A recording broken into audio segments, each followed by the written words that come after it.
Welcome to Fluffy Sexy Bitches and welcome to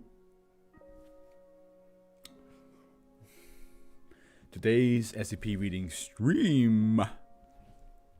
First, I want to apologize to everyone on YouTube. I did say that I usually would make it obvious on the actual day that I'm streaming today by having a good 12-hour, not 12 hour, what I'm saying, 9 hours ahead of the stream indication that I am streaming by, going to like making the stream having a specific time on it on my channel so you guys can see it.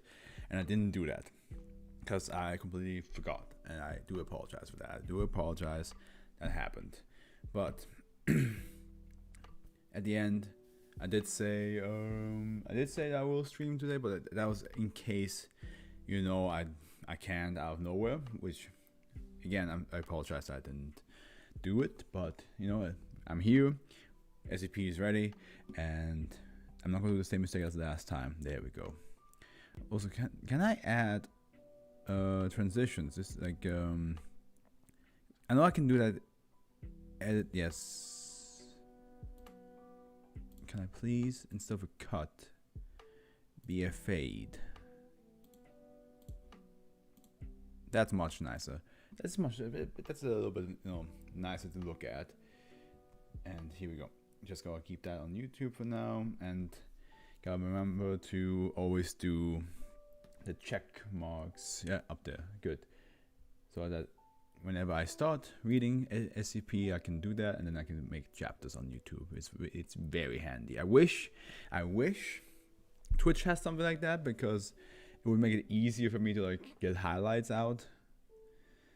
Instead of most people have to clip stuff if they want to have a highlight, but since I don't have anybody that clips for me, and doing it all myself will just drag stuff out, it's pretty much useless. Hello there, Henry. Okay, but without further ado, how about we get started reading some SCPs, shall we?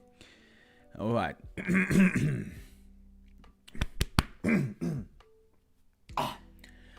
Clearing the throat. Alright, the flesh that hates is our first SCP. It's 610, and that's a strong start. That is a very strong start. I like it. That's a strong start. Oh man. It's not only a strong start, it's a long start. Oh boy, people, we're gonna be on this for a while. Okay, well, here we go. It's an object class Keter. Special containment procedures. Due to the vast area of infection, SCP-6... Did I do the mark? I don't think I did. There we go. SCP-610 covers containment is impossible. Isolation of the area has proved far more effective, and permission has been granted by the Russian government to establish a perimeter to keep people out of these areas under the guise of military operation. I almost did the vine area, but I didn't do it. I did it now, so defeats the purpose of me not doing it. Should any organisms displaying traits consistent with SCP-610 be sighted near this perimeter, then the established protocol requires it to be engaged at a range with small arms until immobile, then dispatched using incendiary weapons and ammunition from as great a distance as possible. That's what it was. Any living thing coming in physical contact with an organism infected with SCP-610 is considered expendable and is to be immediately terminated and incinerated. Any persons coming within 3 meters of SCP-6... It do be dirty though. It do be dirty. Let me just quickly...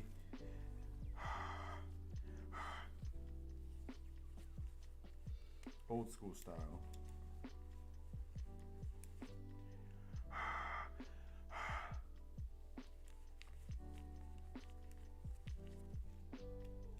Oh yeah, that's much better.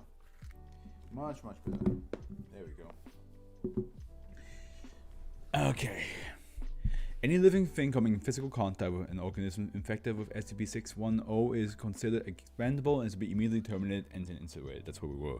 Any persons coming within 3 meters of SCP-610 infected alive are to immediately withdraw from the area, be isolated from the rest of the team, and subjected to medical examination using only remote techniques, and to determine if infection has occurred and appropriate steps taken based on that determination. At present, the known infection factors for SCP-610 spreads seem to be focused on physical contact. Drone movements within heavily infected areas have returned air samples containing minute particulate, which, when exposed to organic compounds, will result in the spread of SCP-610. The results of these particular tests have revealed that most require several days to manifest, if at all.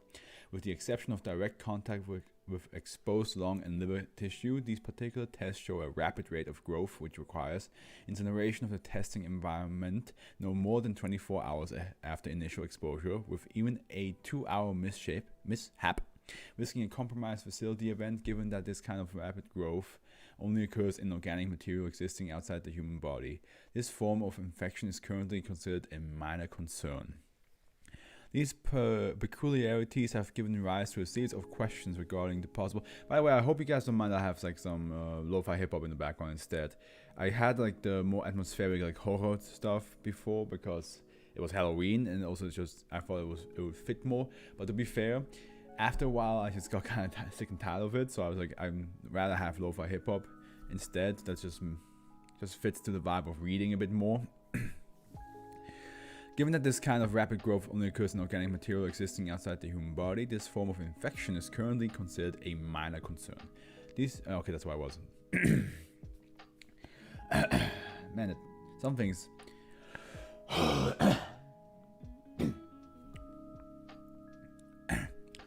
These peculiarities have given rise to a series of questions regarding the possible origin of the infection in conjunction with the failed data expunged.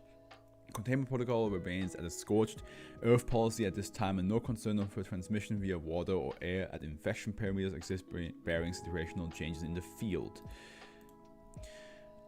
Initial reports of SCP-610 came direct from the Russian government through undisclosable channels.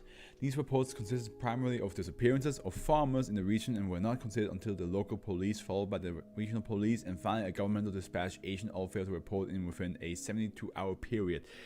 That is a little bit of an issue. Honestly, I think that would be even in real life, that would be scary, right? Like, imagine you sending your local police, then a regional police, and then a governmental agents, and none of them return. That's when you know, we have the equivalent of a Bermuda Triangle on this island, on this country. We should probably be a bit more cautious, afraid. And let's not forget, like, Russia already has some good urban legends to tell the kids, so this is another one.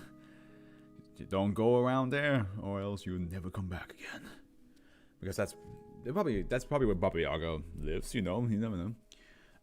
A small military contingent was dispatched to the area and quickly withdrew. At which point, the Foundation was contacted to investigate. Oh, so even the military was like, "Yeah, no, we don't want to deal with this." The area SCP-610 affects is close to Lake Baikal in southern Siberia. Areas of known infection are marked on the map provided to use here. Is it okay? So this is just a map.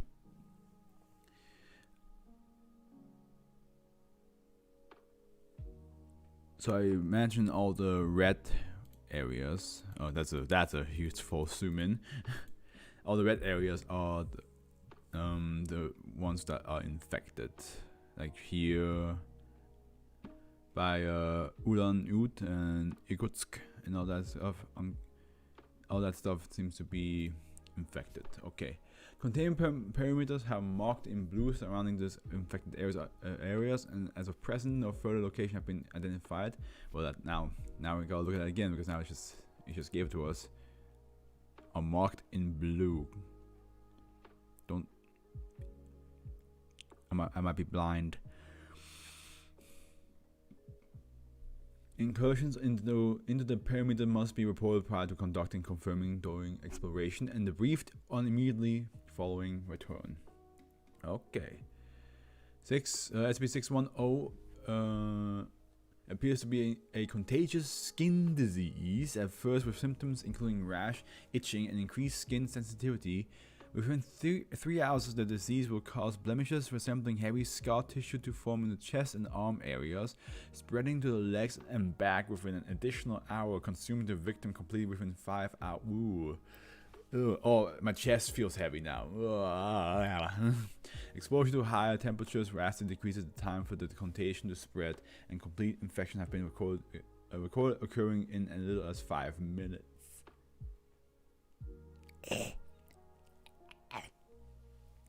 After the completion of the infection occurs, the victim's life function will cease for approximately 3 minutes, after which time they will restart at 2 to 3 times the activity rate of a normal human. Following this, the scar tissue on the victims will start to move of its own accord and grow at a rapid rate.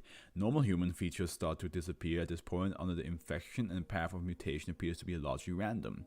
Subjects observed in this stage of infection have been recorded as growing 3 or more limbs of a type, such as arms, legs. The head may become misshapen and elongated or widen out, and parts of the subject may split open from which additional branches of flesh will grow.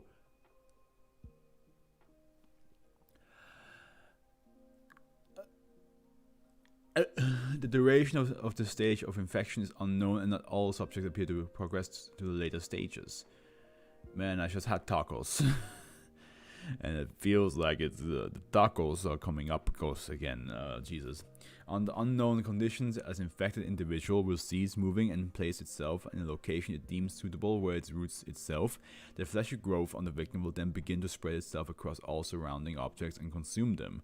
Such objects do not spread the infection as the living creatures do. However,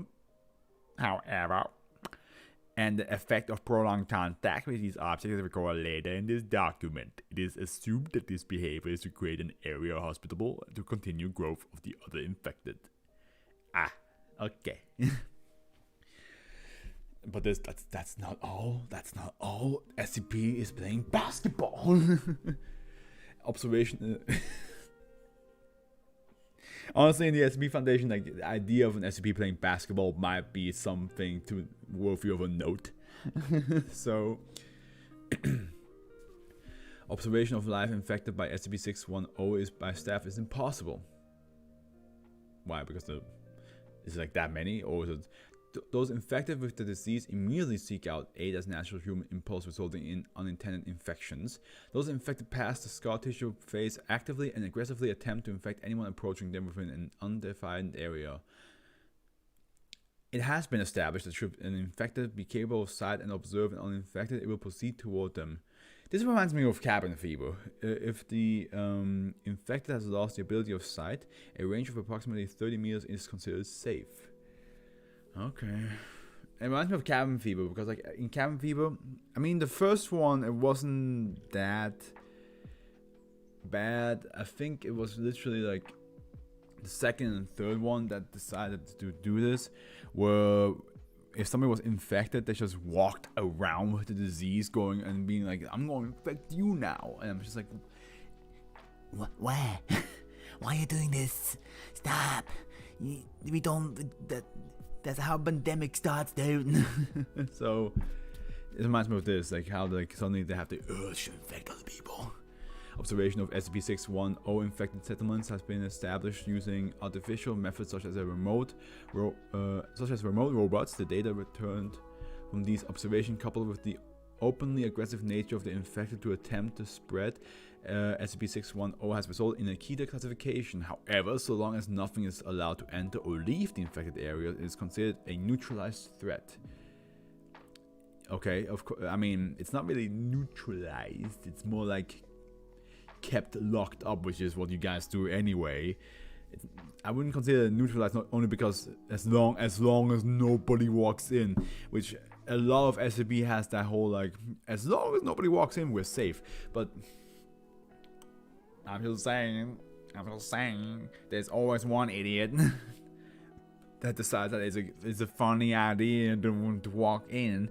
Of concern are the cavernous areas beneath the infected settlements that were discovered during the exploration, and attempts to get research personnel into these areas are underway. Not only like, I'm not just saying like in the Foundation itself, just in general, like humanity, like they get, like, even if they keep everybody locked up, there might be one person that just decides to, like, let me just check this shit out. I wonder what is happening over there. And somehow he just sneaks right through everything. And next thing you know, you're fucked. You're fucked. Infected. It just happens. In every story with anything that has to do with infection, there's always that one person that's just somehow manages to get through. Okay, here we go. We have some. It doesn't open like that, right? Yeah. This is a long one, but it's a good one. I do like the idea of like just a disease, and again, it reminds me of cabin fever, so I have some like film connection to it. So here we have the first one, called a small remote controlled rover is sent to Site A to locate missing personnel. These are all field logs. So let's see. Sorry if that was loud. I apologize. So let's see what the field logs have to say about the SCP.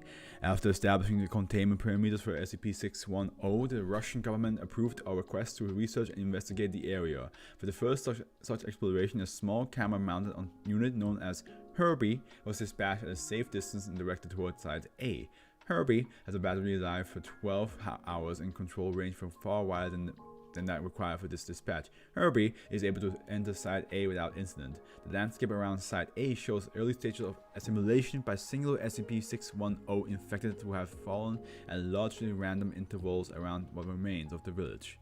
Many of the homes appear to have suffered fire damage long since put out. However, a fair amount remain intact. Aerial reconnaissance of Site A combined with thermal imaging has put it at an estimated population of 79 infected. Immobile infected are included in this number. However, it is difficult to ascertain an exact percentage of mobile versus immobile. Man, this SCP sounds like a lot of trouble. Just trying to like observe it. But as I said, like literally, you shouldn't. You shouldn't do any tests. You shouldn't go to observe it. You just leave it. You just leave it alone. And that's all you can do with this thing. Just wall it off and leave it alone. Varying degrees of physical mutation due to SCP-610 are present in Site A, and it is assumed that all the inhabitants are in advanced stages of infection. Herbie observed the exterior of the village for 2 hours, during which time all infected behaved with what appeared to be a loose sense of social structure. Because Herbie remained stationary during this observation period, it is unknown precisely what each individual infected person was doing. However, the Central Plaza experienced occasional bursts of activity and downtime. Requiring more information, Herbie was directed we all flow down here, to follow an infected as it entered a home. Okay, here we go, guys. We're agents. Go make this a bit more suspenseful. There's a bumpy camera. Feed us Herbie. The scoots over the gravel behind the crooked shambling infected person. The interior of this home is the same as that attached to a primary file for SCP-610. The infected being tailed is the one sitting at the table. After entering the home, Herbie camera was raised slowly as to not draw attention. This action was either unnoticed or ignored. The infected person is watched from the doorway as it hobbles around the home and stops at each of the other visible infected organisms.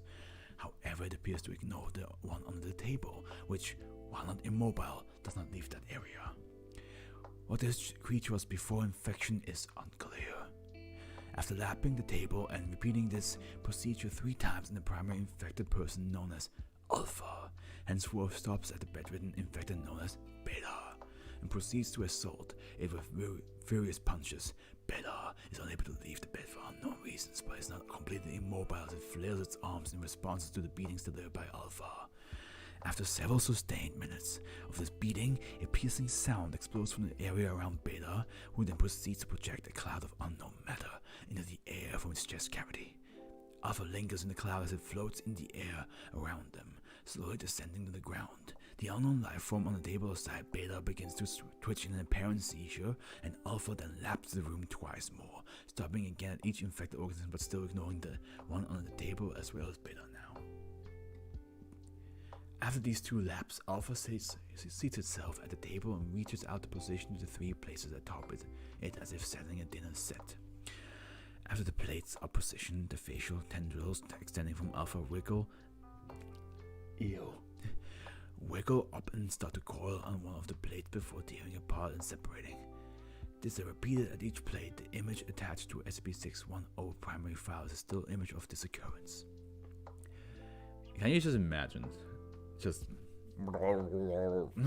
thing coming out of your whole face and just falling on the plate with like the slimy, like, you know, like when you pull the sausage out of the meat machine, of the sausage machine, and you just plop it and just that's how, like, that sound. That's why I imagine those sounds. And it's After each plate is filled with Alpha's flesh, it leaves the table and approaches Herbie, which is moved from Alpha's path. Alpha leaves the home, but Herbie. Camera remains focused on the table. After several minutes, a group comprised of 6 to 7 infected enter the room from outside, still ignoring Herbie. Each infected shambles as if movement is difficult, jerking large steps or squirming small ones.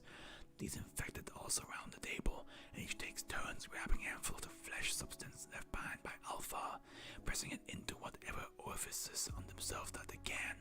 Some into mouth, some into the chest, some behind the back, some under the arms. When all the plates are empty, the group leaves. Herbie remains here for several more minutes before retracting its camera and leaving.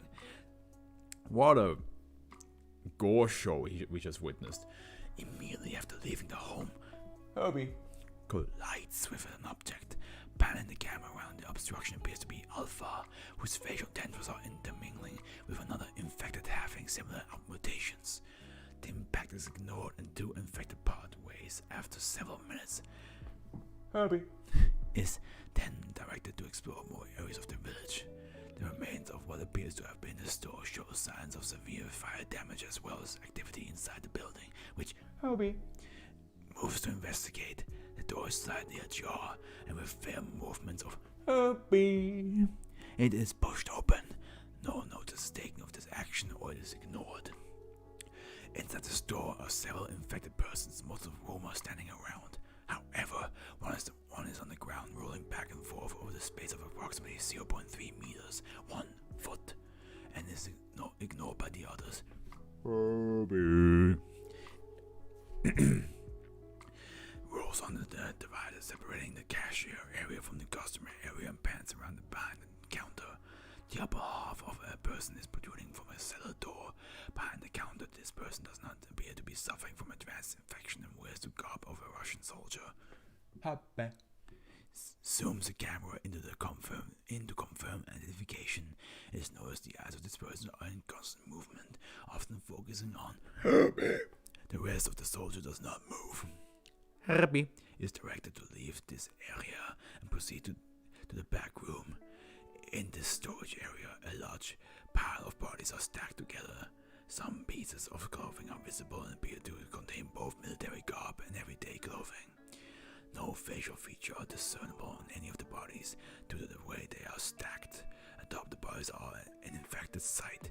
Atop the bodies are an infected sits, appearing to have its lower parts fused with the pile and its upper half in a wild state of flailing and seizure. Oh wow! That seems like almost like such a. I don't know. There's so many horror games that do that, but like, where like the part will like move like just constantly like out of control. Well, according to horror games, it's like way more crazy. Like it's like way faster. But that's what I imagine. It's just a pile of meat and corpses, and just this one guy on top just going fucking crazy. Approximately every 10 seconds, a burst of spores flies at the top of his infected witchling in the air. Is directed to leave the building. After leaving this building, he passes by the village well, surrounding which are a series of immobile infected all facing the well. The arms of each of these infected persons are stretched out, one in contact with the next, forming a perfect chain, save for one whose arms are down at its sides. Her and a bee passes by this last infected to approach what appears to have been the town hall of mayor's building when the infected becomes mobile and snatches the rover up.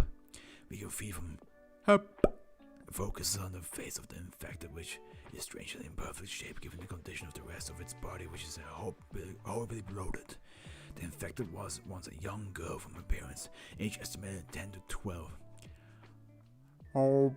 It rolls side to side in its grip, as its face stares motionless at the rover.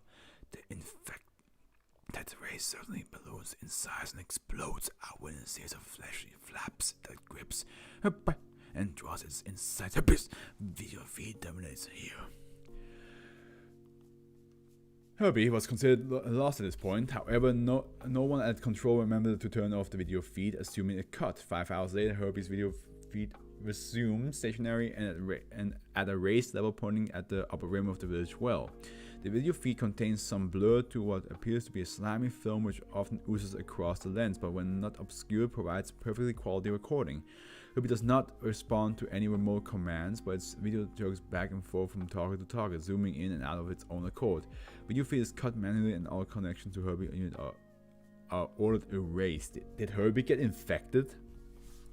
It sounds very much it did. Like it moved like all like that all the time. Ooh. That is okay, man. That is very good world building. Just that was really good. I imagined all of it in my head. It's like this messed up society of blob people with tendrils and extra limbs and things just walking around and then just exploding apparently and spitting out spores. It is almost like The Last of Us, except more extreme. And here we have number 2, which is infected Class D personnel is sent into Site C with video equipment. Oh, that okay, sure. Sure, yeah, infected, yeah, okay.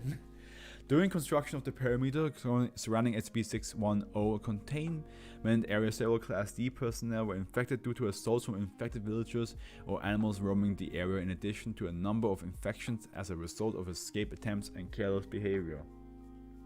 Most of these infected personnel were immediately destroyed with flamethrowers. However, a small collection of infected were contained in cold storage units, which prolonged the inevitable progression of SCP-610's mutative properties.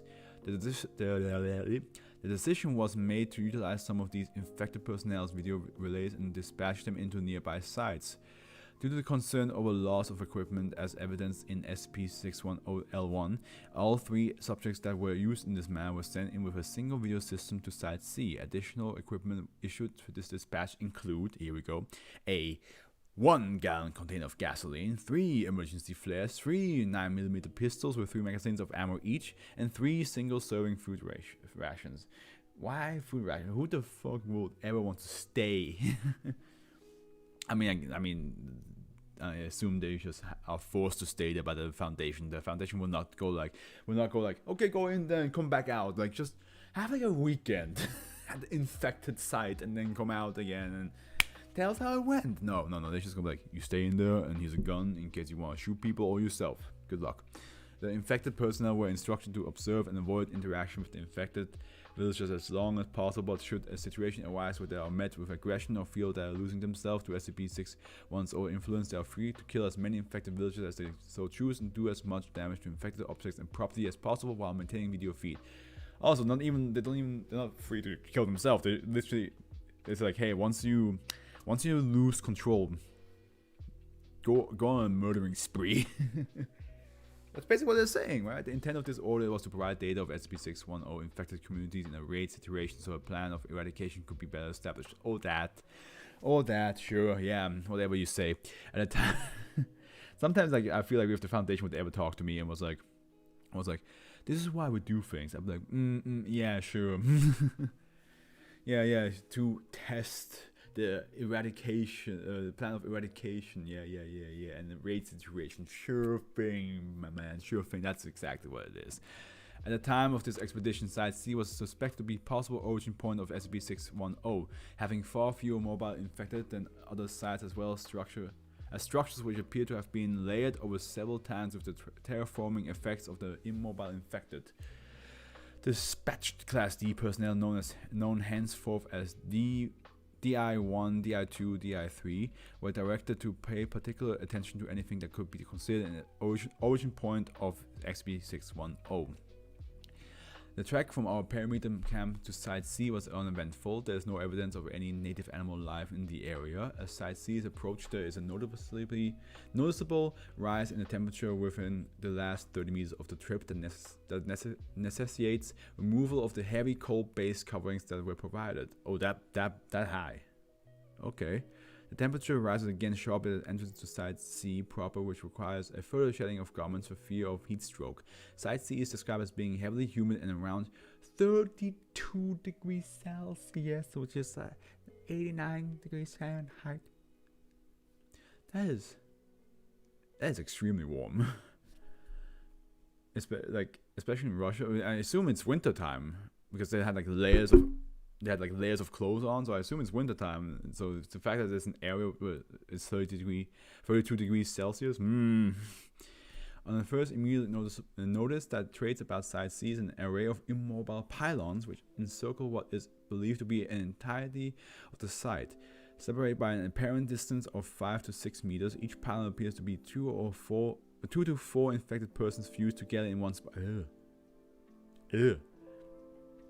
On some of these pylons, features such as faces or anuses are still visible, in addition to several other holes which do not naturally occur. All appear lovely. Very, very lovely. All appearing to act as a heat vents. Where the heat is generated is unknown. Current belief is that this is an advanced stage of SCP-610 terraforming its environment to facilitate spread of itself.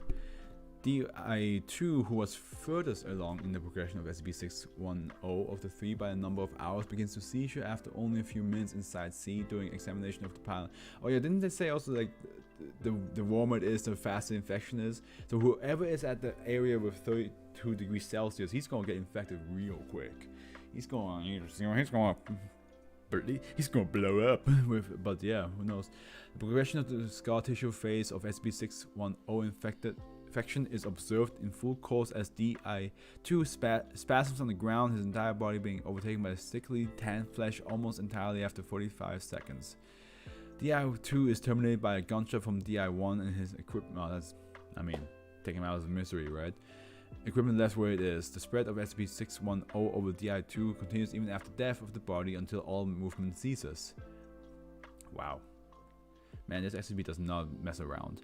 As perimeter control is relaying new instructions to DI-1 and DI-3 regarding this situation, there is a shift in the ground covering inside C, where DI-2's body is. Video feed... Wait, hold on. Okay. Video feed shows the flesh-like growth splitting open beneath his body and a series of ropey tendrils coming from within the gap to pull his corpse inside. This opening closes up quickly to the total time elapsed 3 seconds.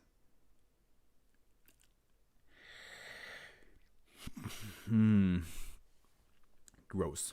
As DI-1 and DI-3 decide to act quickly in these hollow temperatures fearing the same fate, they proceed to the village center and encounter another previously unknown phenomenon.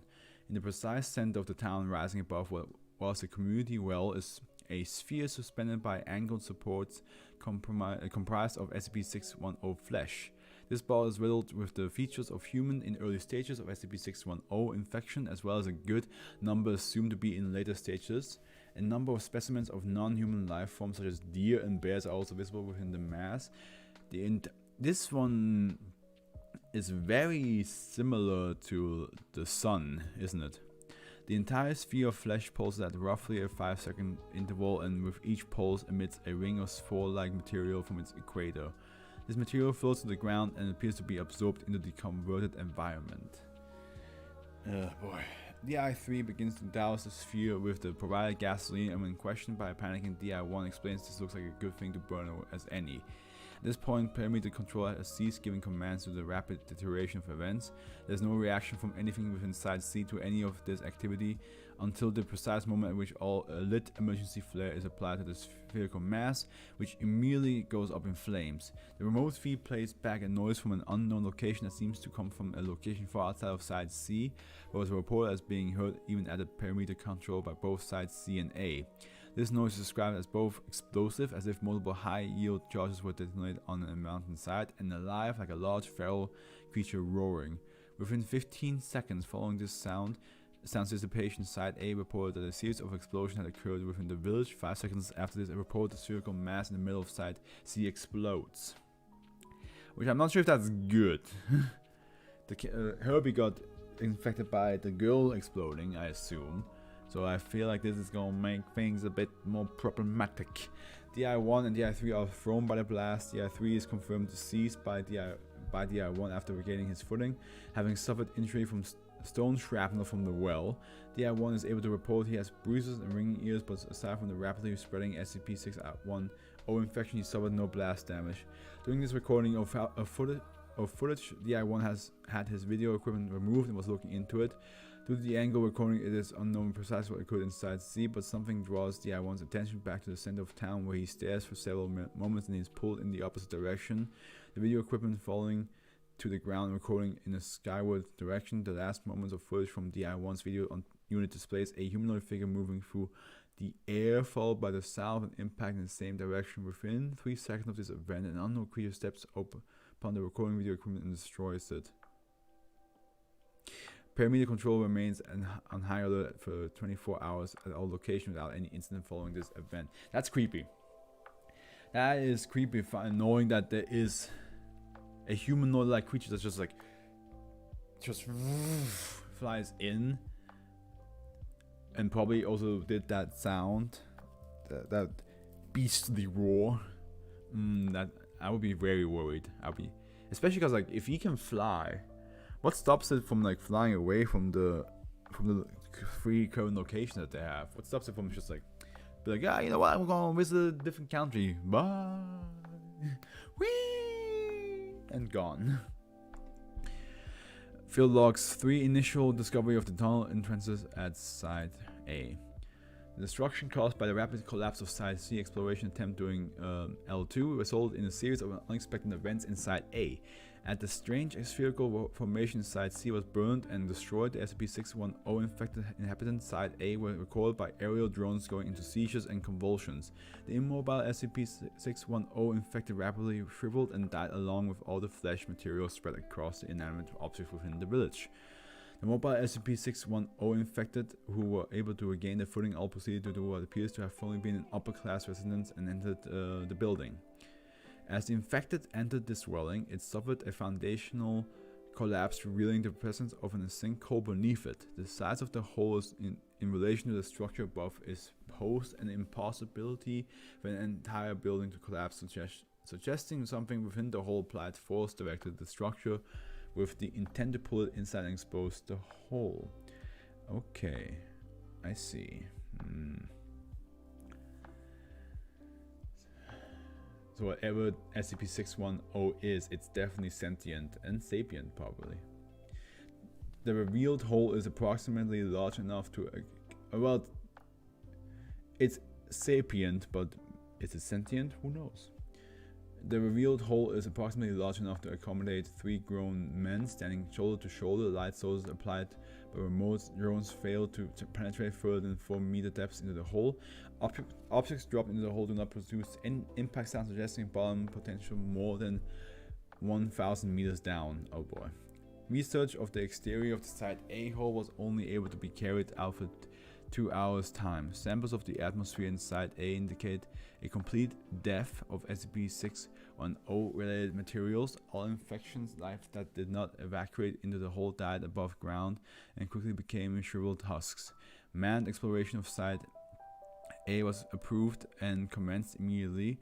In the span of 30 minutes, a total of 3 research teams consisting of 2 to 3 research staff and 4 to 5 armed escort each were dispatched and setting up stations within the remains of the village. Samples of deceased SCP-610 infected and converted matter were sent back to Perimeter HQ for processing and transport.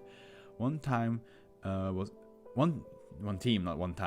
was able to recover a small sample of still living SCP-610 tissue substance from a building and pack it for research within the second hour of exploration of Site A. Series of echo reverberation units were set up surrounding the hole with the intent of getting an accurate mapping of the hole and possible branch tunnels.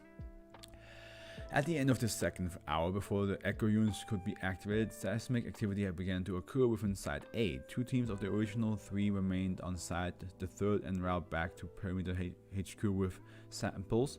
The 3 team was instructed to proceed back to Perimeter HQ when seismic activity began and was told that Site A should not be returned to for assistance.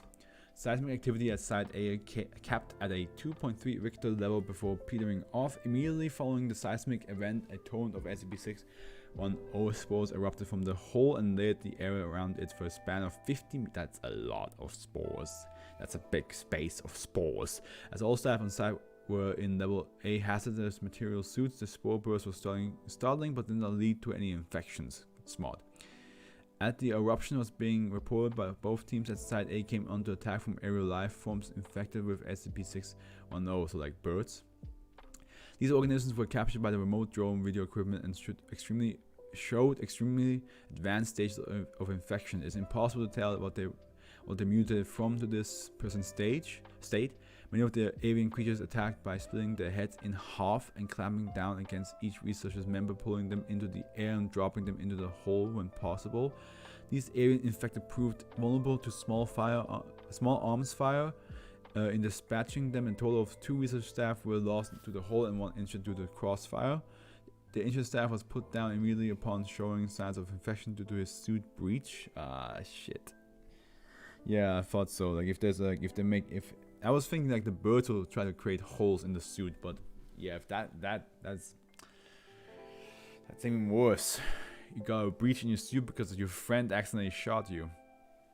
Before video and radio contact was lost with the remaining teams inside Site A, a second seismic event began to occur, starting out in the 1 to 1.5 range in scale.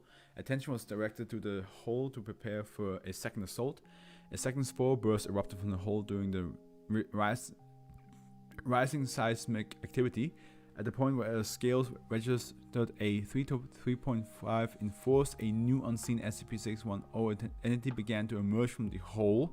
The only footage capture of this creature depicts an engorged human head approximately 20 times larger than normal, pressing itself out of the hole with no discernible body. Video and radio contact were lost as seismic forces increased to 7 on a scale for 2 seconds duration and abruptly ceased. Further aerial surveillance of the Site A hole and area depicts 0 activity and no trace of the research teams or their ever having been there. All personnel and equipment are considered lost. Okay, great. We have Boss Baby on we have Megamind. Fuck Boss Baby. Forget him. Forget that I mentioned him. Megamind. We have Megamind head times 50 on our hands now. Okay, what is this one? This one is a unmanned exploration of the Site A tunnels. Okay, well if you're unmanned, this is a bit risky, my dear friend. Events, man, this is very long. Events regarding the discovery, research, and handling of SCP-610 rapidly degrading to a point where fail-safe options were being considered. For over 1 hour, nothing further had happened at Site A, following the loss of the research teams during the seismic events in SCP-610-L3 and subsequent contact with previously unseen SCP-610 life forms. With the absence of activity at Site A, a remote drone dispatch was authorized in 2 parts. The first part would drop a remote relay device at the entrance to the Site A sinkhole, and the second part would dispatch a drone into the hole directed to relay its data to the remote relay for transmission back to HQ. Drones on site were powered by solar energy with a battery maintaining a 4-hour charge. Attached is the video log recovered from Site A sinkhole drone before its loss. Video feed activates. Research phase is seen looking into camera, applying polishing close to lens. This explorative drone RSCP-610-1 coming online. System check out. Video confirmed. Video is good to relay station. We are testing rotors now and deploying if successful. The sound of a helicopter blade starts up as video feed begins to lift in the air. Camera tilts left and right to test pan features, then directs itself towards Site A sinkhole. View feed is go, engines are go, links are green, alright, sending drone down now. Audio from the outside world fades away as camera angles itself down and peers into the darkness within the sinkhole. After approximately 2 minutes of descent, lights on the drone activate and illuminate a roughly dug shaft. Initially, it is unclear what could have created the hole, but at a glance it would appear the shaft was created by a single event rather than dug over time. At 15 meters descent, there are traces of SCP-610 material attached to the dirt and stuck to the rocks. The material is dormant but remains its texture and appearance, unlike samples from above ground level which shrivel and dry rapidly. There is possible a connection with this material and the events last recorded during L3 descent continues. At 100 meters descent, 100 meters in depth, branch tunnels become visible in the walls of the sinkhole. Panning of the camera reveals small tunnels branching out at apparently random intervals, but which are not restricted to any one side of the hole. These tunnels are considered too small for any useful exploration to occur. Descent continues. Increase in density of SCP-610 materials on walls is noted as depth increases. At 250 meters, the bottom of the sinkhole becomes visible and the tunnel slopes sharply, suggesting unnatural formation which was already suspected. Drone video shifts to illuminate this tunnel and drone proceeds forward through the area. SCP-610 coats entirety of the tunnel now and care is taken to keep the drone from coming in contact with any surface. Movement is detected 5 meters ahead. Lights on the drone are dimmed and weapons coming online. Okay. Something's maybe running towards the drone itself right now. The RSCP-610 drone is equipped with a 5.56mm machine gun containing 50 rounds of ammo. It is meant to be used to deter wildlife away from the drone and defend against aggression when possible rather than to dispatch a target, although it is fully capable of handling human aggressors in small groups. Yeah, I mean 50 shots is not a lot. If there's like a whole army, a whole village, I don't think 50 shots is enough. Camera focus turns to the moving mass of flesh ahead at 3 meters. After focus clears, the movement appears to be coming from what appears to be a deer, uninfected. Uninfected, you say? I don't trust that. Wiggling in the grips of tendrils composed of SCP-610 material. You know what this now? First it reminds me of cabin fever. Now it reminds me of Princess Mononoke. Remember in the beginning when the pig ran towards the village and was like covered with like these slimy tendrils things? That's what it reminds me of now. The previously fairly level ground of the tunnel display large humps in apparently random placement. 5 meters ahead of the drone, 30 meters past the encountered deer. Upon approach, these lumps turn out to be similar to the infected villagers who escaped from Site A into the sinkhole after the destruction of Site C. The sound of rushing water is now detected and the drone is pushed forward. 100 meters further into the tunnel, the sound of running water is now deafening. Drone lights reveal a running stream of water, potentially from one of the adjacent rivers in the area. A sample vial is placed in the water, allowed to collect and then released with an active tracking beacon. Later recovery of the sample indicates no SCP-610 contamination of groundwater. Okay, that's good. That's good to know. That's useful. The tunnel splits in two at this point. One tunnel leads around the river and then seems to slope downward, while the other is directly above a light source in the ceiling. The second one is selected to facilitate recovery of the drone. During adjustment of the drone flight path, it comes in contact with a portion of the tunnel wall coated in SCP-610, causing a deep gash from the propeller of the drone, which is already healing over when the camera focuses on the impact point. The drone proceeds upwards. 300 meters of upwards travel, taking approximately 45 minutes, results in the drone emerging into a windy section of mountain where it is directed to stay low. Camera panning of the area reveals what they may have once been a village, long since abandoned. The precise location is unclear, but is assumed to be in the vicinity of Site B, judging from estimates in travel by the drone. The buildings here are coded in the C-layer of SCP-610, and unlike other buildings in Site C and Site A and Site C, which were coded in SCP-610, these buildings appear to be constructed directly from the tissue substance. Disgusting.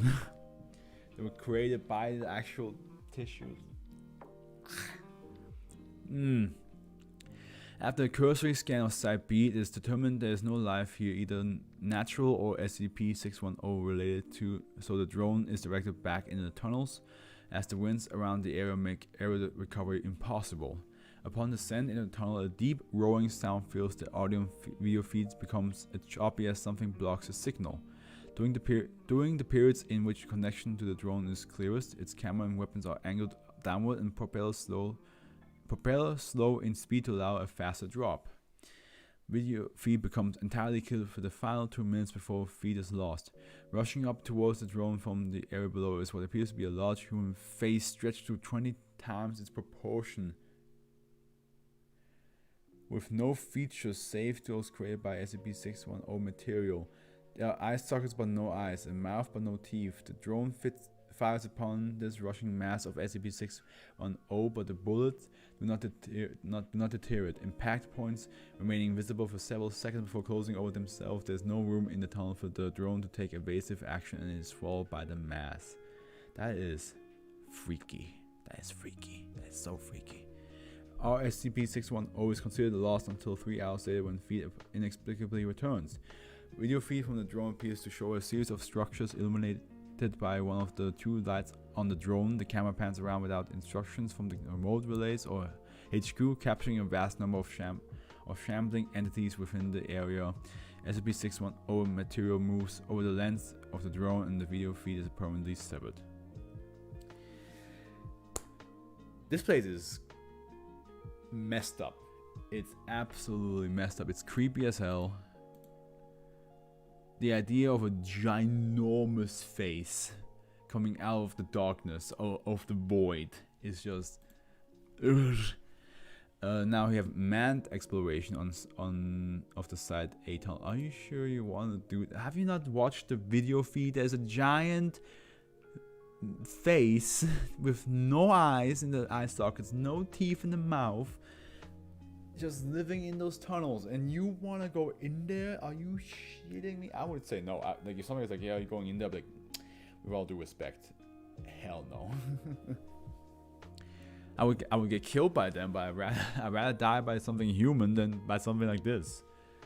Approval from Central HQ was granted for a manned assault excursion into the tunnel beneath Site A to try to ascertain the extent of the SCP-610 infection. You already know. It's already obvious. The structure of Site A and Site C have established SCP-610 can be contained and destroyed, making the source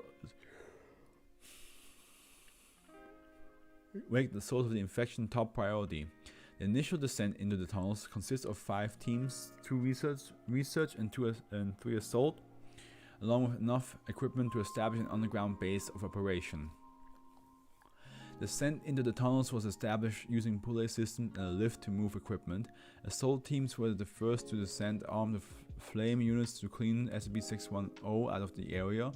All teams were able to descend without incident, and flame units took point, providing an undisturbed journey toward the water source where the other SCP-610 drone was lost. Base camp for underground SCP-610 operation resides at the bottom of a 3-way junction, 4 if the water flow is included. The first pathway is that which led from Site A to Cabin HQ. The second is the pathway to the ruined village residing in the mountain above, where our SCP-610 was destroyed by a large unknown SCP-610 entity. The third pathway heads west and seems to follow the flow of water for an unknown distance. The cabin area here is quite large and is supported by a number of rock formations that are coated with decayed SCP-610 material. The whole imagery behind this is really nasty. Like, it's just like walls covered in flesh that's like dried up and all and shriveled up. The state of this material suggests great age and appears to reinforce the structural supports. Whether or not this is intentional or coincidental is unknown. The two research teams split activities between building Cabin HQ and collecting samples of SCP-610 in various states. No contagious materials were detected within this area, and the creature recorded by unmanned drones did not appear at any point to the cabin staff. Of the 4 research teams, 3 were ordered to proceed down the unexplored pathway while an aerial drone was prepped for a second recon of the vertical shaft. Why would you do that? Why are you so keen on pissing off SCP-610, huh? SCP-610 infection did not appear in the third pathway until approximately 3 kilometers, and serious infection did not appear until 16 kilometers in. Even after the lengths of travel by the assault teams, no SCP-610 infectious life forms were encountered, and the fleshy materials coating the cabin walls posed no threat to the team. The most significant reports at this time were the increasing thickness of material suggesting a source and a complete lack of SCP-610 contamination in the water. As a test, a sample of SCP-610 was cut away from the cabin well and placed in the flow of water. It exhibited no unusual reaction but was quickly swept away by the current. At 20 kilometers in, the leader of the assault teams requested a transport buggy to be dispatched to them.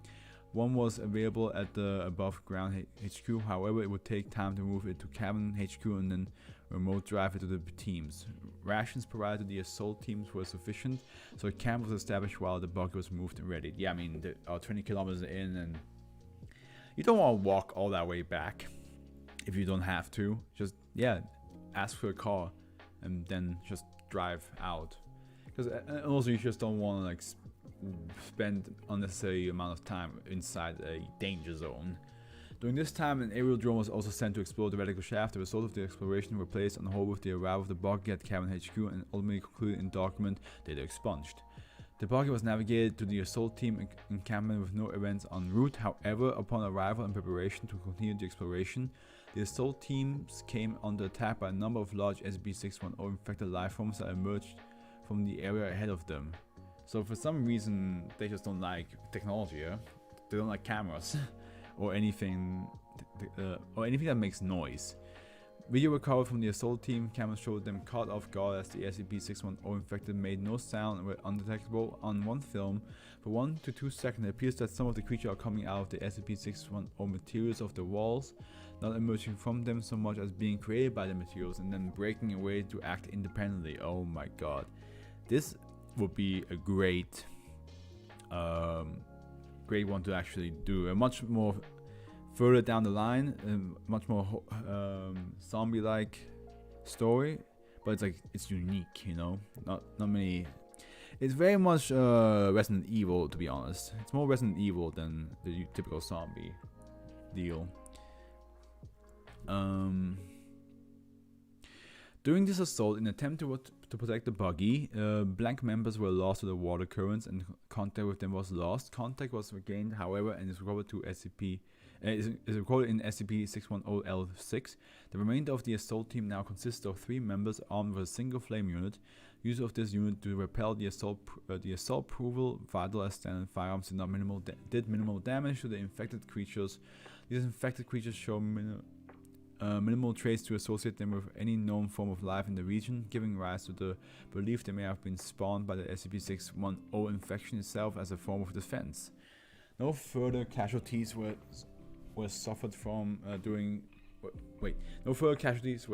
during the raid, and the remaining members managed to eliminate all attacking infected. Allowing them to continue with exploration with added orders to attempt to locate lost team members.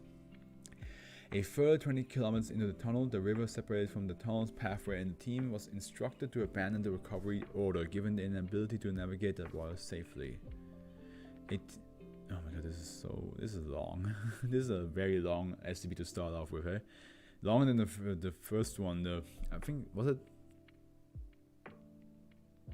it was for the 409. No, the 590s. 590 was also pretty long. A total time of blank passed before the remaining assault teams reached an end in the B. The team came into units.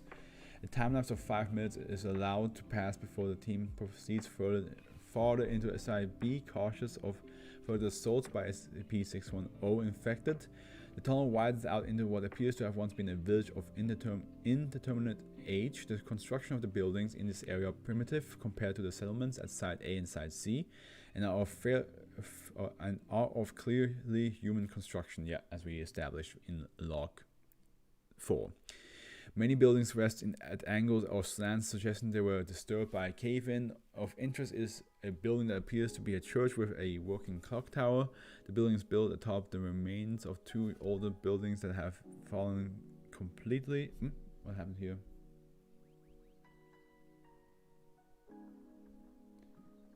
Wait. YouTube is not receiving enough video to maintain smooth streaming. As such, viewers will experience buffering. Oh, okay, I see.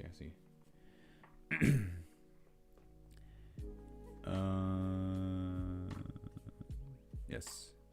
Surrounding all structures in this area is a depression in the ground, filled. Let me just go back here. Yes, here we go. And filled with a substance resembling a liquefied form of SCP-610 fleshy materials. The pool moves as if acted upon by minute and unseen forces, rippling outward from invisible contact points and rolling in waves from unfelt winds. The team avoids this pool at all times and proceeds through the ruins slowly on a stable foundation where possible, making the church their target area.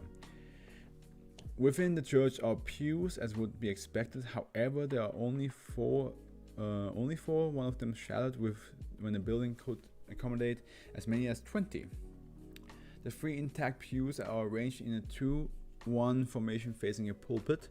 There is no trace of dust on any surface, the entire area appearing to be immaculately clean, given the location and believed age. And behind the pulpit is a hole in the floor, exposing an area of SCP-610 pool beneath the building.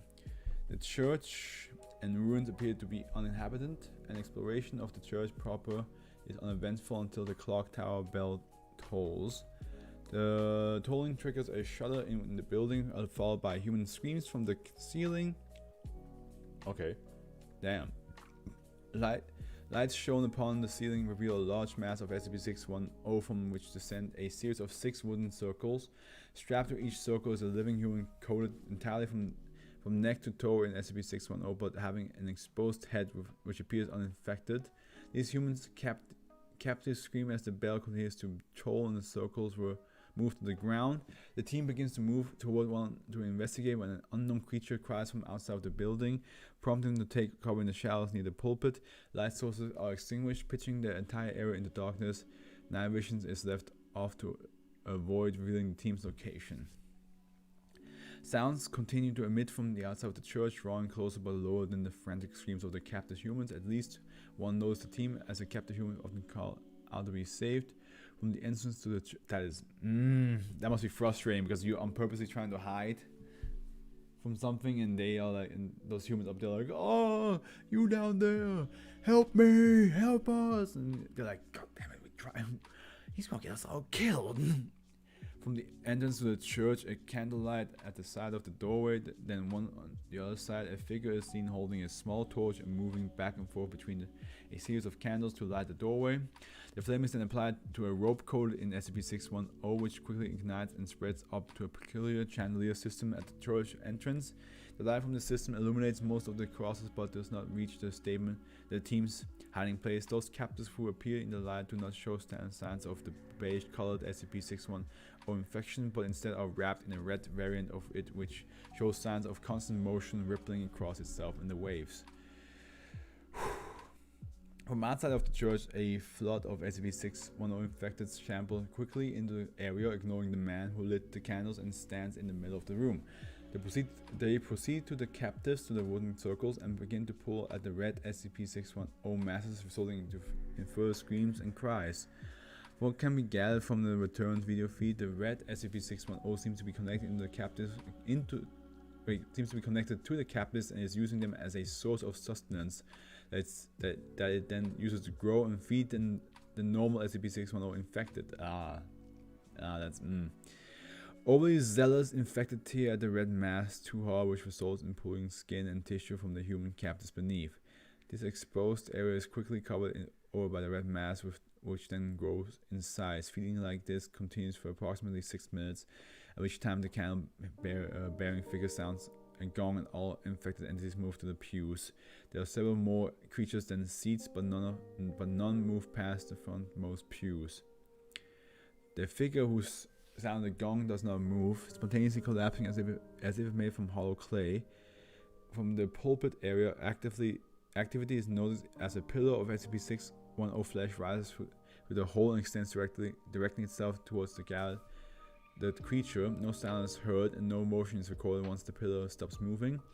The silent period persists for 10 minutes without even the human captives making a sound, having fallen silent at the unknown point. The pillar of SCP-610 retracts back into the hole it emerged from without any warning, prompting the departure of the infected from the building. The candles remain lit and the team emerges after all infected appear to leave the area. The descended captives remain at ground level as well, all screaming seeming to have ceased, but still showing signs of life with heavy breathing and movement. But can you actually save them though? You're only 3, and I'm not sure if the buggy has enough space for all y'all. Upon departure from the church, camera feeds from all 3 members became erratic. Camera 1 ceases transmitting completely, camera 2 shoots straight up into the air for several meters, and camera 3 captures the member with camera 2 being flung by a tendril that emerges off the ground itself, swinging them out of sight onto the other side of the ruins. Camera 1's feed is restored and displays camera 2 owner running camera 3 owner running briefly in the direction of the lost team member, only to turn and run back as SCP-610 infected pour from between the buildings. Oh boy. Combat ensues between the two members and the onrushing infected, using assault rifles and personal flame units, successfully driving back enough of the horde to make an escape towards the buggy. Passing by a building, Camera 1's owner is ambushed by a figure resembling the figure who was in the church lighting candles. Wielding a large crop scythe, Camera 3 owners continues without pause towards the buggy location. However, the buggy is found half absorbed by the SCP-610 masts covering the floor while turning to find another way of escape. Camera 3 owner turns to find the same figure with the scythe approaching, weapon raised. 2 shots are fired and camera feed ends. 5 hours later, while final decisions were underway to decide how to contain or eradicate the SCP-610 threat, time-delayed video feed from lost team members who fell into the underground river currents was established and has been filed in SCP-610-L6, and that just says the following field report is Class A or higher personnel only. Unauthorized viewing of this file is strictly prohibited and will be considered a violation of Foundation contract and a breach of international law. Exploration records of Operation Source Point, which got crossed out, meaning it never happened. Okay, this shit never happened. Woo! That all was one SCP. That took a while. That took quite some time, didn't it? Man, that took an hour. I would say that took like an hour and 7 minutes. Oh boy, that was a read. I did like it though. I did like it. It was very unique. It felt like this whole like zombie apocalypse kind of deal. I think like they want to infect other people, but then there was like more behind it. It was like, as I said, it had like this mixture of cabin fever, as in like I need to infect people with this disease, and then like there's like a mastermind behind all this. I assume the creature that at the end that lit the candles and had the scythe is the same creature that flew to Site C when they exploded that weird sphere from the well. I can only assume that's the same thing. But yeah, and like visually, I can imagine all of this in my head really well, and this is really good stuff. Really good stuff. I'm gonna get myself not water, not yet. Water can wait another hour, but definitely need something to drink. Something, you know, that keeps me awake.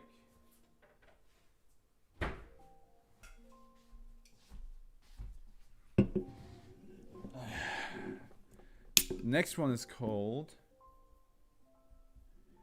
Parasitic Toothpick.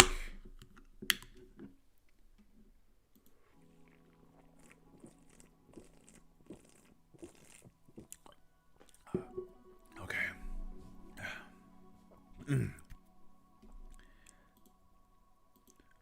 Okay. It is Euclid.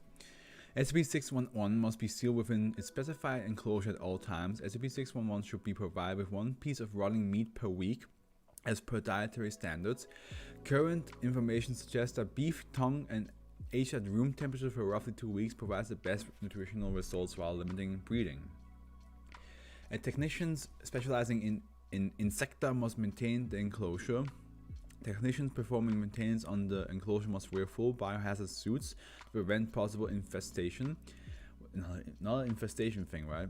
While performing any maintenance, the temperature should be lowered to 10 degrees Celsius, which will lower the activity level of SCP-611 significantly. After maintenance as completed, biohazard suits must be completely sterilized and cleaned. Following incident 611-1, SCP-611 has been relocated to a lower level. No food products may be allowed on the same containment level as SCP-611. Description: SCP-611 was first discovered in blank, New Mexico in 2000 blank. A group of tourists recently returning from blank contacted a local dentist concerning severe tooth and jaw pain. The doctor discovering the infestation, contacted the Center for Disease Control, which time the Foundation stepped in and took over. After extracting the larva from the tourist group, extracting a larva out of the mouth? Have you guys ever seen that video of that poor dog being like his whole like back got infected with parasitic bugs, and what the vet had to do was constantly squeeze certain areas, and then those things will the eggs or larvae will just pop out. It's probably the only video I've only seen once, almost puked, and decided to never ever watch it again.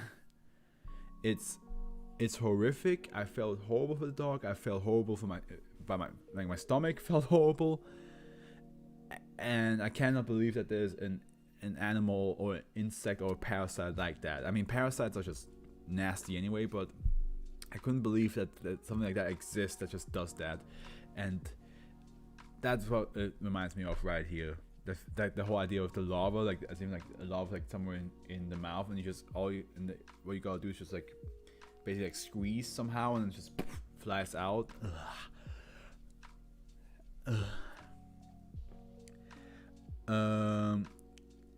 Class A amnest. Yep. Wait, hold on. After extracting the larva from the tourist group, Foundation operators traced SCP-611 back to the blank restaurant, which had unwittingly played host to them for over a month. Class A amnestics were administered to all restaurant employees and all infected patrons that could be located.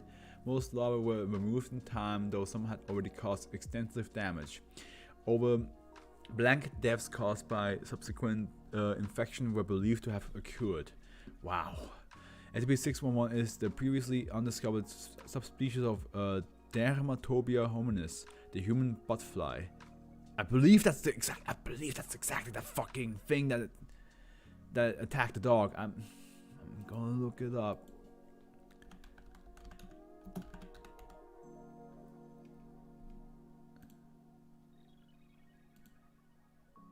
Yeah. Okay, that's good. That's enough. Yeah, that's it.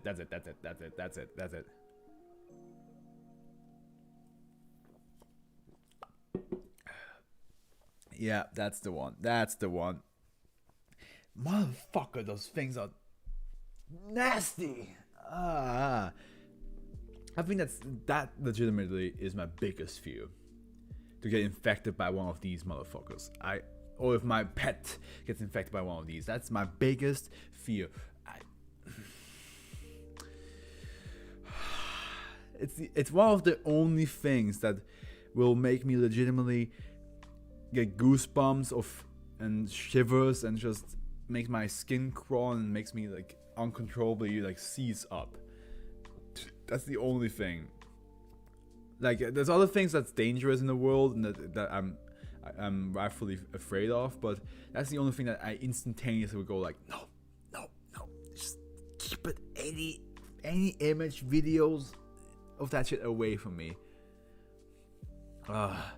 It camouflages itself appearing as a common toothpick. That's fucked. And will attempt to land near or actually in a supply of the subject, at which point it will shed its wings and enter a passive state. It can remain in this dormant condition for up to 40 days before cessation of life signs. SCP-611 will lay eggs in the gums of the subject when used. Hosts notice no signs of invasion until 4 to 7 days later, when the eggs hatch and burrow into the jar, causing severe discomfort.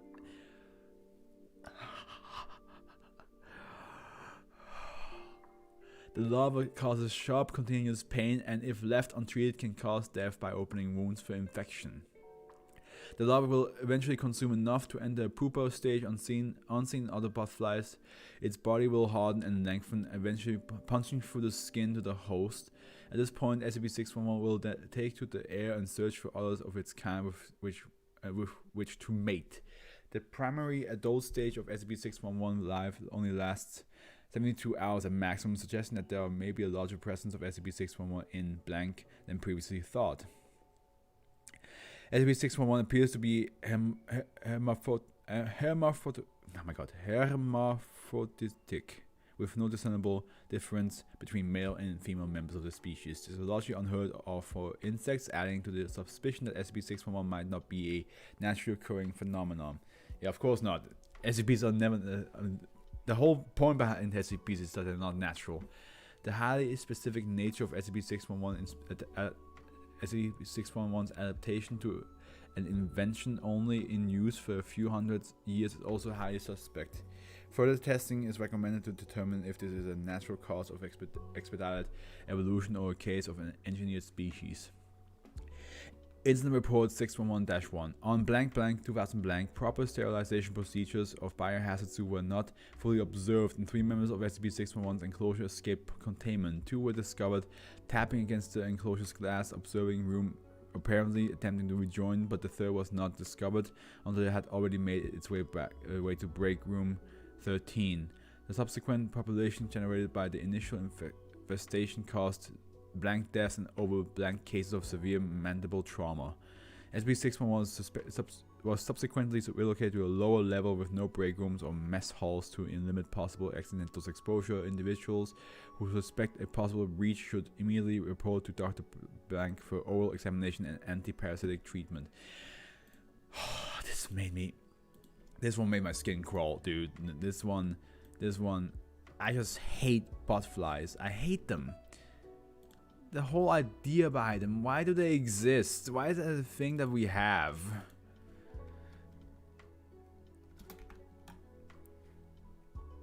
No. Even though it's a fear of mine, I don't think as the SCP was any better than the first one.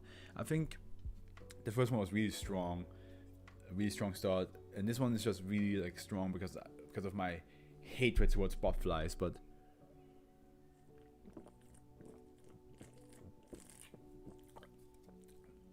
I don't think it just because I hate the creature. I don't think that means the SCP is more enjoyable to read. It's shorter, so it's easier to read, but let's be honest, the flesh that hates is pretty good. That is pretty good stuff. Aggressive cable. Okay. Oh, bam. Euclid. All specimens of SCP-612 all specimens of SCP-612 are to be kept in containment cell blank inside blank.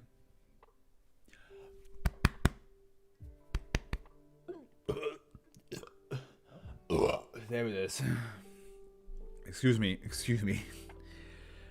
Attached to sockets appropriate to the form. The walls, floor, and ceiling of the chamber will be checked for physical breach every 15 minutes. An electrical meter installed outside the cell will remain connected to a remote monitor. Any significant power flux is to be logged and reported immediately to Dr. Blank. As well as on-site maintenance personnel, testing indicates that a 1 m solution of aqueous sodium chloride stuns SCP-612, rendering it temporarily inert. Therefore, a delivery system is to remain charged and ready for immediate use. Weekly testing is mandatory. The walls of the containment cell are to be lined with conductive metallic mesh permanently connected to the ground, and the cell's exit is to be charged with a potential exceeding 1 kV. All power to the cell is to be generated locally to prevent SCP-612 from accessing the primary grid, as SCP-612's containment is not yet complete. All personnel are advised to keep alert for any cable which exhibits unusual activity, including but not limited to unexplained power flux, unstimulated movement, and data expunged. 7-9 blank. All personnel assigned to SCP-612 must wear Faraday suits capable of discharging electrical potential in excess of 2 kV. Description: instances of SCP-612 present as electrical cables of various types.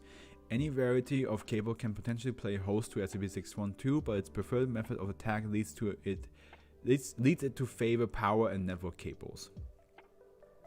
SCP-612 is in its dormant state simply piled on the ground. It prefers to hide in dark, warm places or to be attached. Let me read what it says. It was a aggressive cable, so it almost seems to work like a snake, doesn't it? It prefers to hide in dark, warm places or to be attached to appropriate sockets. Apart from its sentience and capability for movement, it displays a slightly higher specific electrical resistance than ordinary cables of its type. Current measurements indicate a blank higher ohm reading. Analysis of a neutralized instance of SCP-612 reveals the materials to be virtually identical in composition to regular cables of that type, safe to trace amounts of gold spread throughout the cable. Other shape memory alloy constituents and further traces of yet unidentified elements. The impurities are arranged regularly in a microcrystalline structure. SCP-612 will not attack unless it is provoked.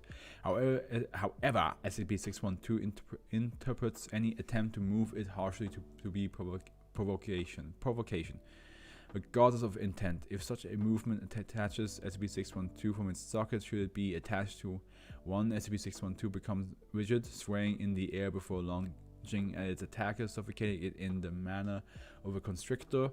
After its attack, SCP-612 will return to its socket. Should SCP-612 remain connected, even partially, to a power source, its tactic will change, using electricity as a means of warding off or stunning the attacker.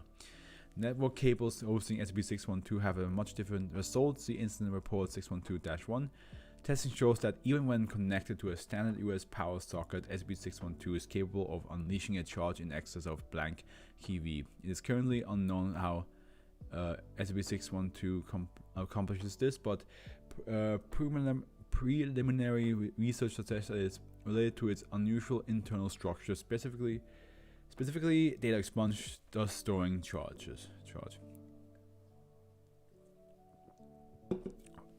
Current models predict that SCP-612 is directly responsible for roughly blank percentage of domestic incidents involving electricity. Okay, Addendum 1. 3 specimens of SCP-612 have been found attached to the same peripheral in the server room of Site Blank. It has since been verified that SCP-612 multiplies by gradually affecting regular cables connected in any way to it. Containment procedures have been updated accordingly. Incident Report 1, 39 blank. During domestication testing as outlined in data expunged, the assigned D-class personnel tripped and fell, proudly pulling out a specimen attached to an industrial high-voltage socket. The specimen broke containment and attacked the D-class with a brief high-voltage arc, inducing immediate cardiac arrest. Exhibiting behavior atypical of specimens collected thus far, SCP-612 shed its plastic plug and lunged at D43174, embedding the bear of copper in his throat. A little bit aggressive, I mean, it's an aggressive cable, isn't it? That's the whole point. The electrical current caused the corpse to seize 23 distinct times, starting at the point of impact and spreading towards the extremities in a fashion distinct from regular electrocution. The spasms continued for 3 minutes, after which time the victim remained motionless for a further 10 minutes. Agent Blanks and Blank were ordered to recover the body and prepare it for autopsy. 49 Blank. During preparation for autopsy, the coroner noted that the victim's heart was still beating. Upon remandment to the ICU, it was discovered that the heartbeat was erratic, not indicative of life. Additionally, brain function had ceased, replaced with electrical discharges currently theorized to be data expunged. Recommend continuing observation. 79 blank. Sometimes over the previous night, the body of D43174, henceforth reclassified as SCP 1-1, began excluding fibrous, ropey tissue from its extremities, most notably from its nail beds. Visual analysis of this tissue suggests it is primarily data expunged. These tissues piled around -1's feet until the pile reached data expunged, suggesting that all tissue had been expelled from its body. -1 began to shudder violently, then collapsed as its spinal cord pulled itself out of his body. Shortly thereafter, -1 began to data expunge, whereupon the death chamber was remotely incinerated. Recommend all personnel wear conductive mesh suits to be designed Faraday suits when interacting with SCP-612. Damn. The second SCP in this one that something just grows out of your body.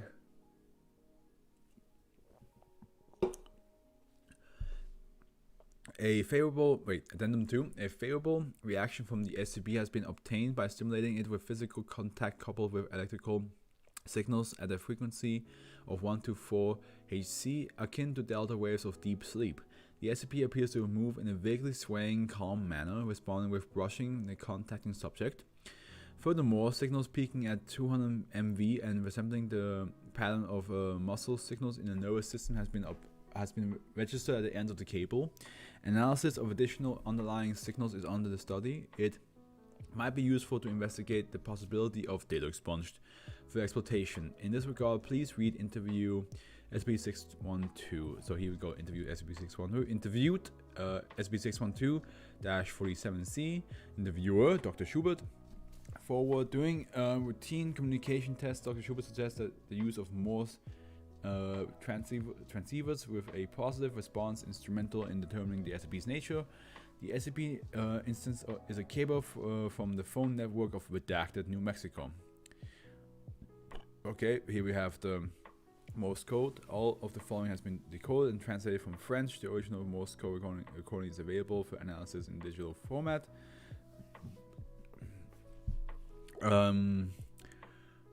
Of course we can. What are you? Jean is dead. We have nobody here with that name. I thought it was him. Long ago we knew Jean. Who was this person?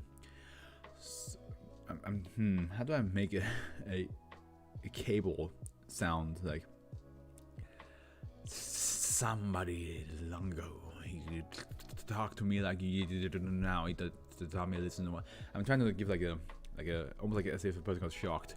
I listen why he did talk with other people. Be passed along the time to get a part of me comes from the spirit. What do you mean, spirit? The thing you call mountain copper. Inspection of the bulk of Platter's work for related material. Also, gold and silver. It has a long history. We once, now it's all confused. It was long ago. You were once one. You mean you come from a single source? It was so hot, so fluid, and we were free to go. Move not like how. All is so wretched. Before then, I know nothing. How long have you been alive? Alive? As we are now? A long time. But then came the darkness and all was still. And lately we can be alive again. Thanks to you. We do not want to die again. But Jean, did he ever tell you where you were? What your function was? The first time we talked, he said this is the SS Liberty, which was sending this message. Identify, I repeat, identify. And thank you for your cooperation. Closing statement: projects for handheld devices capable of using the SCP as a multi-purpose sensor are under consideration, alongside with possible computer integration. Further specimens found in the wild are to be contacted with the use of -47 if possible, 05 blank. And by the way, I know that was Morse code, so there was not really need to give him a voice, but I just wanted to make him seem like I want to give him a special voice. Like, I feel like whenever I read these guys out, I should give them a special voice. And that was Aggressive Cable. Okay. Well, they didn't lie about the name. He's definitely aggressive.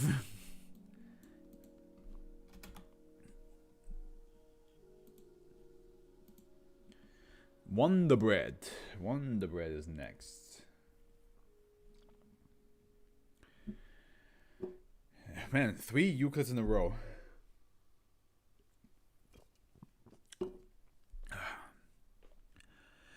Special containment procedures. Foundation assets are to monitor all reports of anomalies similar to -1 and investigate if necessary. All instances of SCP-613 are to be kept in safe item storage in Research Sector 96. All individuals found to have knowledge of SCP-613 are to be interviewed, closed with Class B amnestics, and released. Instances of SCP-613-1 are to be interviewed upon creation and contained in a climate-controlled environment for observation, experimentation, and research until such time as they cease to be viable due to spoilage. Instances of SCP-613-1 in containment are to be tagged with stickers listing their names and the temperature at which they rose. Because bread rises in the oven, it rises. Rise, my minions. You know, that's often you just gotta say that to bread. You just look at it and be like, yes, rise, my minions. You will be delicious. It's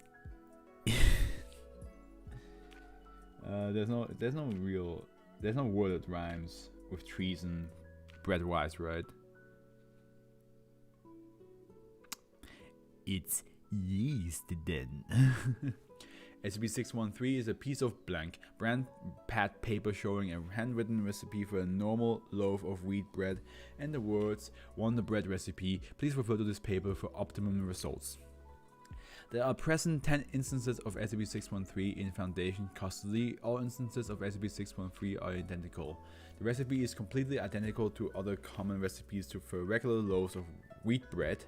However, when a loaf of bread is created by a subject who is only following directions from SCP-613 or memory of it without consulting any other source, the loaf of bread will become an instance of -1. -1 are loaves of bread created while following the direction of SCP-613. So SCP-613 is a manual, and -1s are okay. Gotcha. Okay, just saying it one more time in my brain, just to be 100% sure. Instances of -1 can vocalize through unknown means and achieve self-locomotion by slide. Oh my god. Bert das Brot. So ein Mist. unknown means and achieve self-locomotion by sliding across and rotating on surfaces, and are capable of sensation and perception of the environment. All instances of SCP-613-1 are fully sapient and have distinct personalities and identities unique from other instances. -1 that rise at normal room temperatures will have average mental states and intelligence as expected of an adult human beings. However, instances that rise at non-room temperatures will have chance of developing mental disorders and are increasingly non-average IQ, with greater chances resulting from the deviation from room temperature. There are currently no identified factors that appear to control whether the IQ will increase or decrease. Instances of -1 separated by slicing or tearing, where the mass of the separated segment is greater than 50 grams, will form disparate identities distinct from the parent instance of -1. Instances of -1 produced in this manner have been observed to engage in erratic movements and vocalization indicative of physical pain. -1 are just as vulnerable to spoilage and other forms of damage as regular loaves, and will lose all anomalous properties when either completely spoiled or destroyed. All instances of -1 do not correspond to any individuals listed in any database within Foundation access. D-class personnel-fed instances of -1 report a taste virtually identical to normal white bread, but often express discomfort at the instance of vocalization during consumption. Yeah, it's a sentient. It's sentient bread. Ew. Instances of SCP-613 have been sporadically appearing internationally at a rate of once every 5 to 7 months. Operations are ongoing to investigate if there is an individual or organization actively producing or spreading SCP-613. Probably not actively, maybe just accidentally. Like they read, it must be like some way that the source, like the baking instruction exists out there somehow, and people are just making it, and suddenly the bread starts talking to them. They're like, oh,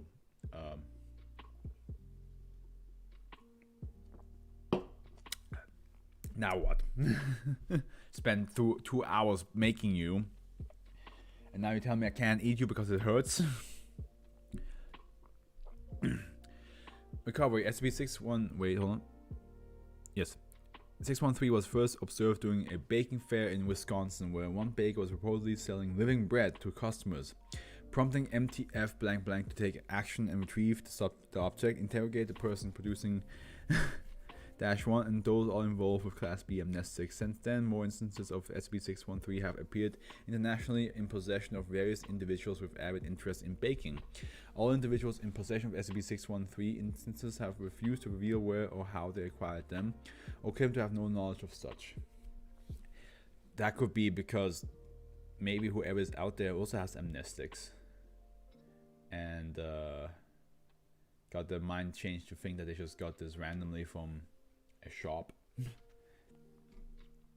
Because I would, if the Foundation showed up, I don't think I would be brave enough to just be like, I won't tell you.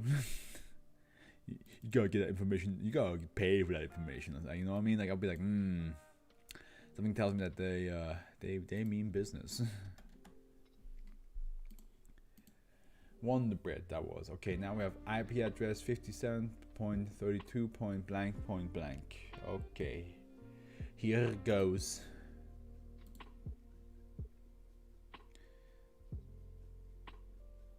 What is this? Search, I'm feeling lucky. Oh. I was like, why doesn't this work? It's an image. The fourth Euclid. SCP-614 itself cannot be contained until knowledge is gained about the whereabouts of the server hosting SCP-614. Until then, knowledge of SCP-614 must be prevented from entering the public. Distributing the IP address of SCP-614 to unauthorized personnel is prohibited. Agents are to periodically take measures to make sure that access to SCP-614 is blocked at all internet service providers. SCP-614 is a website located at the IP address 57.32.blank. The IPv4 block 57.000/8 is owned by damn it, Brian, owned by CETA and used for telecommunications in the air transport industry. It is not yet known if this has any significance. CETA records do not show that the IP address has been allocated or used for any purpose, and CETA claims to have no knowledge of any servers operating at that address. The homepage of SCP-614 is a plainly formatted search page, a single search box on the page, under which are three drop-down lists as search button and I'm feeling lucky button. The drop-down lists allow the user to specify a date ranging from July 2nd, 2001 to August 24th, 2100 blank. The first date has been identified as the release date of the first BitTorrent client, while the significance of the last date is as of yet unknown. Yeah, of course. When a date is entered and the search button is pressed, the website will load a list of search results known as torrents from various peer-to-peer file sharing websites at the time of the given date. The I'm feeling lucky button will return a single random result from the random date. Experiments have shown that searches with the date set at the past date are perfectly accurate as to the results, while searches from a future date are around 95% accurate at returning the actual results that will appear on a given date. See experiment log 614-1A. Examination of the web page's source code show that the website operates by searching a local database. Efforts to retrieve the database or access it directly have been unsuccessful. Addendum. Experiment log 614-1A. Dr. Opus. Date 8/12/2009. Description: over the course of about 20 days, a series of tests were run to check the accuracy of SCP-614 regarding future torrents. A string was randomly generated and searched in SCP-614, and a note was made if a previously generated dummy file was found. The next day, a random number generator was used to decide if the torrent would be uploaded or not. If the torrent was to be uploaded, then the previously generated file was uploaded onto a popular torrent site with the unique string generated the previous day as a tag. This process was repeated 20 times. Out of the 20, SCP-614 predicted whether or not the file would be uploaded correctly 19 times out of 20 times, proving an accuracy rate about 95%. Experiment log B on 1B.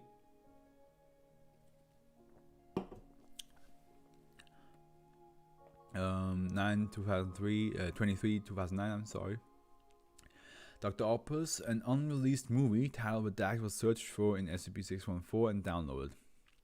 Release was scheduled for approximately redacted months from the date of the search.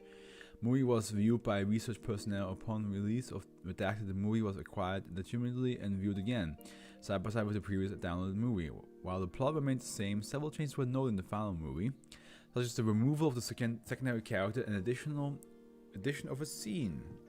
No changes were noted in the downloaded copy between the time it was originally downloaded and the time of the movie's release. Note: in addition, while downloading the movie, it was noted that the IP address of the peers or the users connected together to facilitate sharing of the file were the same as the IP address of SCP-614. Okay. Then we have a download log.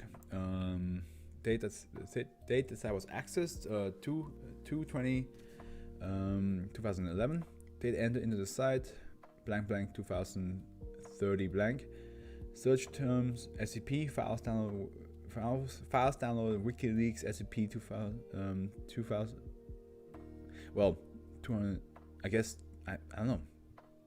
Is that supposed to be a 2000 like date, or just 203 blank dot 7Z?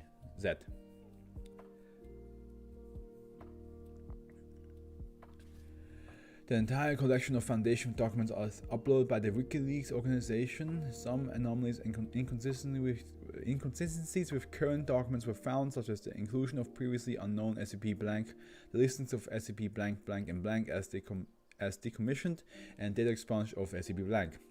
Further research into these leaked files is being done, and further security precautions have been taken to try to prevent these security breaches. Dr. Opus requesting that SCP-614 object class be upgraded to Euclid. In light of its internet connection, the potential for public exposure, the frequently changing content of the website, and the possibility of the appearance of more hazardous files. 05 blank, class change approved. Okay, that wasn't so bad. Like, the name didn't really, like, grab me, but I do like the idea that, like, you can download things from the future, but it's not like 100% correct sometimes. Which is interesting, like, which makes me wonder, like, why, like, what influences in such a way that makes it not be fully correct.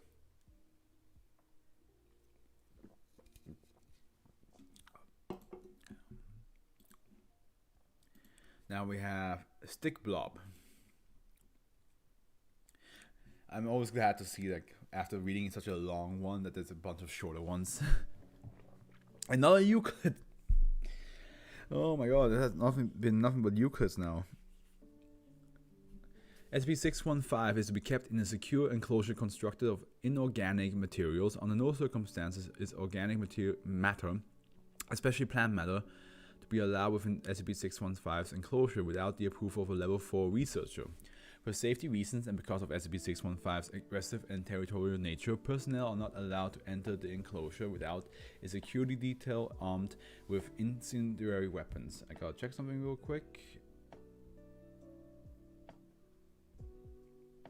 And I'm good. And I almost forgot. Market. In the event of a containment breach, all personnel in the area are to be immediately evacuate and avoid SCP-615 at all costs. Containment terms armed with incendiary weaponry must be used to force SCP-615 back into its enclosure. In the event that such a tactic is impossible, the security teams are authorized to terminate SCP-615. Description: SCP-615 is a large collection of dead and discarded plant matter that has attained sentience. Despite the lack of any organs, central nervous systems, or any other system commonly associated with a fully functioning organic creature, SCP-615 is able to independently move, manipulate its surroundings, and perform its instinctual behaviors. Analysis of SCP-615's composition revealed it to be a mixture of countless pieces of discarded and dead plant material, with the vast majority being small sticks and broken branches. Remote scanning revealed nothing extraordinary within SCP-615 itself. It is unknown how SCP-615 is able to keep the plant matter together into a single mass, nor is it known how it can manipulate its own mass to perform motor functions. All that is currently known is that SCP-615 is able to move by rolling itself along the ground. Testing has shown that it is able to traverse level terrain fairly quickly, obstacle-proof, to slow it slightly, but the effect is minor since SCP-615 merely splits around them to continue its movement. SCP-615 is also able to interpret its surroundings even with its conspicuous lack of conventional sense organs. How this phenomenon is achieved is currently unknown. Sorry, I just had a flashback to something embarrassing. It was like a Vietnam flashback. I was like, oh Jesus. Observation of SCP-615 in the wild has shown that it feeds off of discarded and dead plant matter. As a result, SCP-615 tends to inhabit areas thickly populated with vegetation such as forests and jungles. SCP-615 will roam its territory, absorbing discarded plant matter from the ground and adding it to its own mass. It also seems to act as a natural gardener, pruning and trimming existing trees of excess plant matter. This serves the dual purpose of feeding SCP-615 and increasing the lifespan of the plants around it. When deprived of plant matter, it has been observed that SCP-615 can indeed be starved. Extended periods of forced starvation have shown that the plant matter that constructs SCP-615 will eventually biodegrade, shrinking it onto the path of death.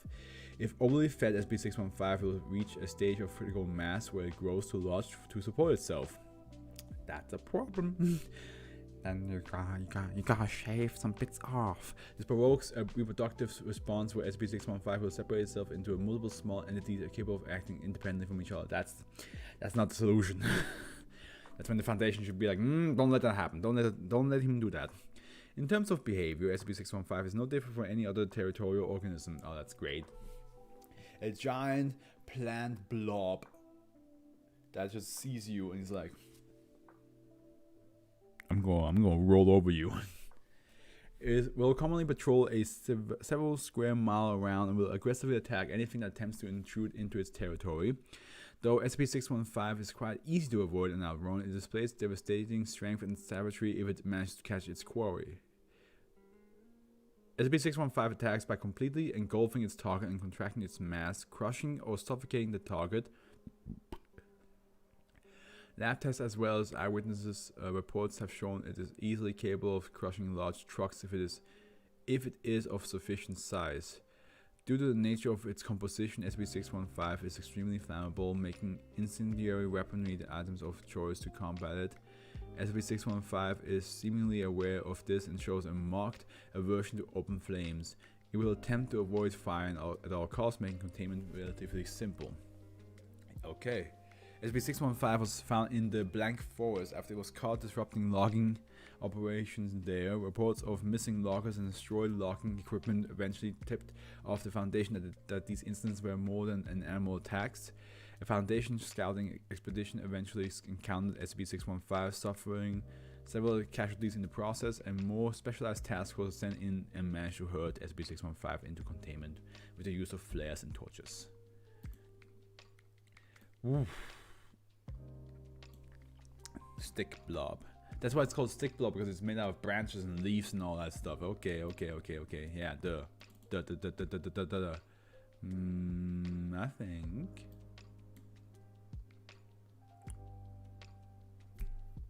Yes. Okay. Next one is called The Vessel and the Gate, which we have an interview as well to read through, so this one will be a bit longer, but not by much, not a lot longer, just a little bit, a touch, a smidge. Hey, well, we're not in the Euclid zone anymore, we're back into Keto.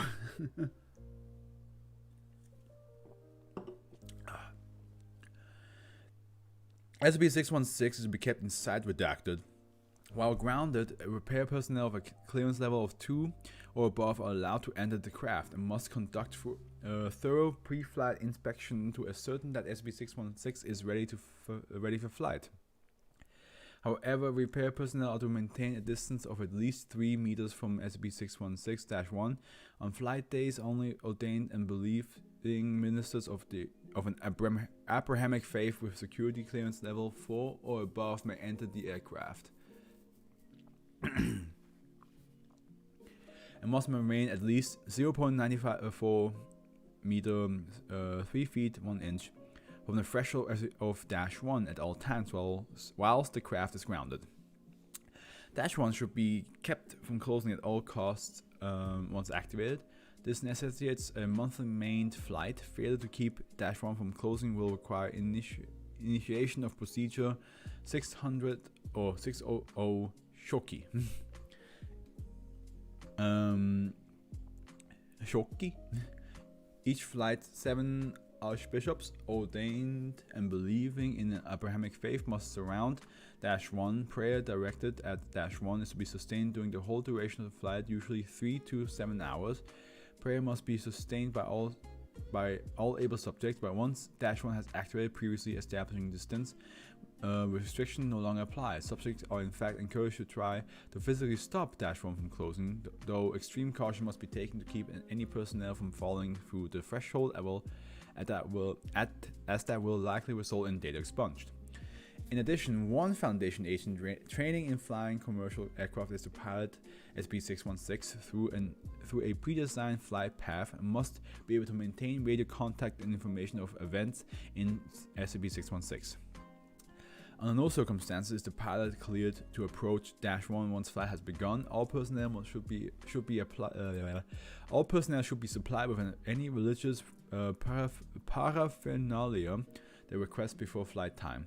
No extraneous personnel to be present during flight for any reason, as they will likely be killed by SCP-616 activation and provide corpses for reanimation or data expiry. Excuse me, what?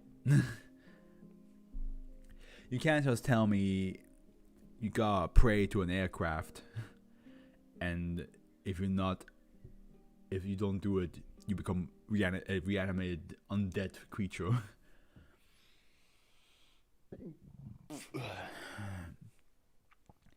The Roman Catholic Pope or similar Abrahamic religious figure must bless the aircraft in accordance with the appropriate religious ceremony once per full year. The official must report to the Foundation and arrive physically at the containment site at least 3 days prior to the year elapsing. Failing to do so may result in a door opening, resulting in data expunged. In the unlikely event that any official misses the ceremony, a substitute of equal rank must be on hand to replace him or her. Furthermore, 2 blank nuclear devices nuclear devices with a combined yield of blank megatons are to be armed inside the aircraft at all times. In the event of an XK-class end-of-the-world scenario, or if the door closes during flight, resulting in data expunge, or transfers hostile beings in larger numbers, these devices are to be detonated if Procedure 600 Shoki cannot be enacted. Those with clearance 4 or higher, please see document SB616 at CP3. Okay, description. SB616 is a prototype Boeing blank blank designed by blank blank and constructed on 16/6/1966 to specification. Though superficially similar to the Boeing 737, which went into service shortly afterwards, SB616 model had various internal alterations, including data expunged. Despite the various alterations, the most important feature of SCP-616 is the center left emergency door, which has been dubbed SCP-616-1. -1 is a standard emergency door, though partially covered in extensive markings associated with satanic cults adhering to Redacted. That sounds absolutely lovely, doesn't it? Let me guess. Demons. -1 can be opened without major incident when grounded and leads to the outside of the aircraft as expected. However, this is discouraged as nearly all personnel opening and or passing through the door have reported severe anxiety problems and a persistent feeling of being watched. Great. Long-term observation or exposure to SCP-616 is not recommended. Observation using any sort of electronic device is satisfactory while SCP-616 is grounded, though some visual anomalies have been recorded, including data expunged. Flying demons, you mean? Visual, not... Yeah. Just demons, maybe? Just the insidious... insidious demons just popping in and out, like, hey! Henry. Don't fall.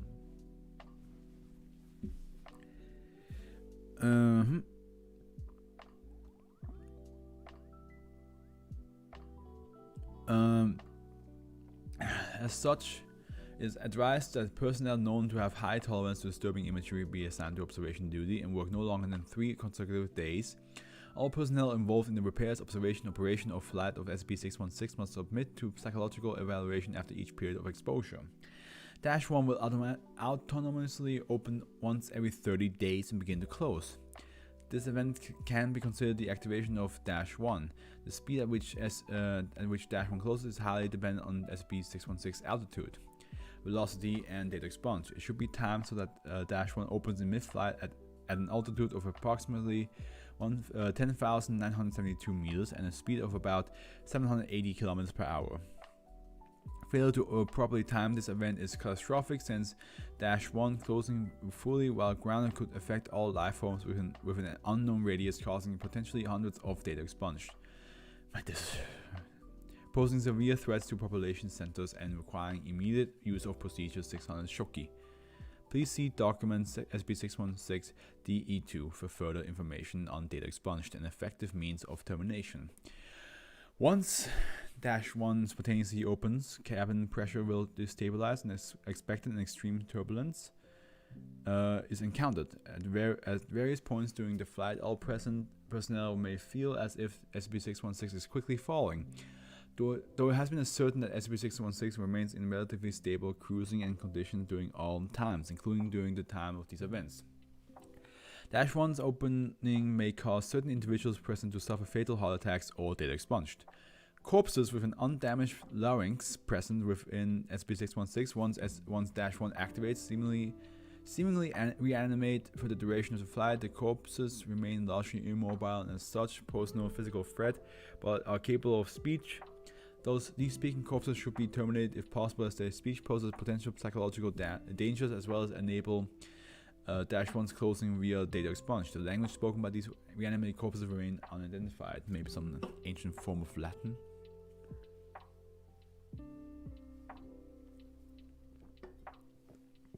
An even deader version of Latin. Maybe. I'm just suggesting. Addendum 1. The airliner series never went into service as the various anomalous events surrounding SCP-616 test flight were reported as various design failures. All plans and blueprints have been seized by the Foundation. It is now believed blank's design were entirely intentional and done under no external compulsion. Recovered documents from the construction process describe data expunged. I need to check something again.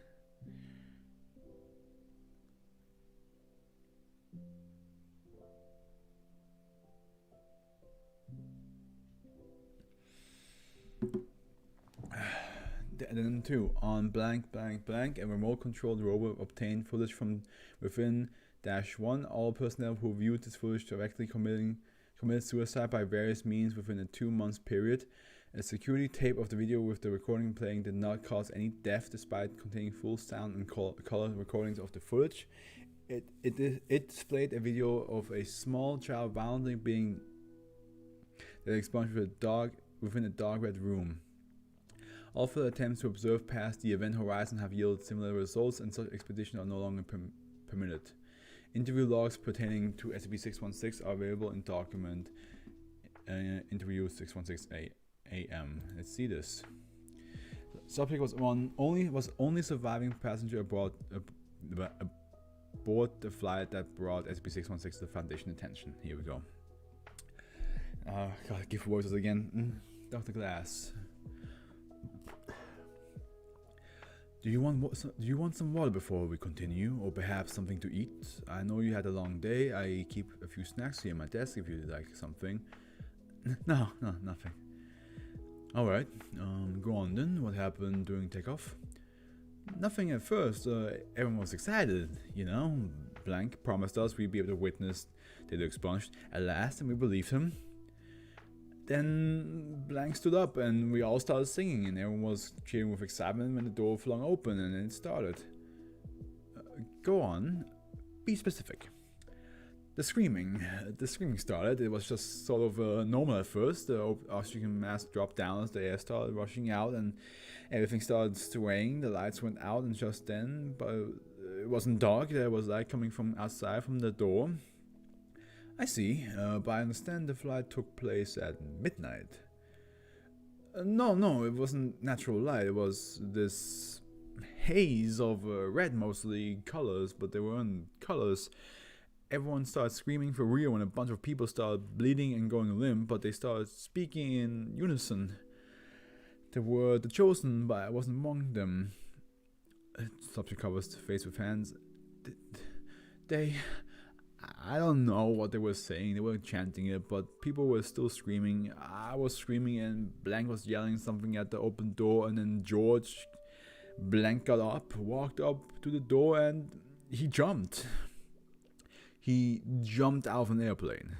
No, not out of the airplane. There wasn't an outside anymore. It was paradise. It was what Blank had been talking about, just like he said.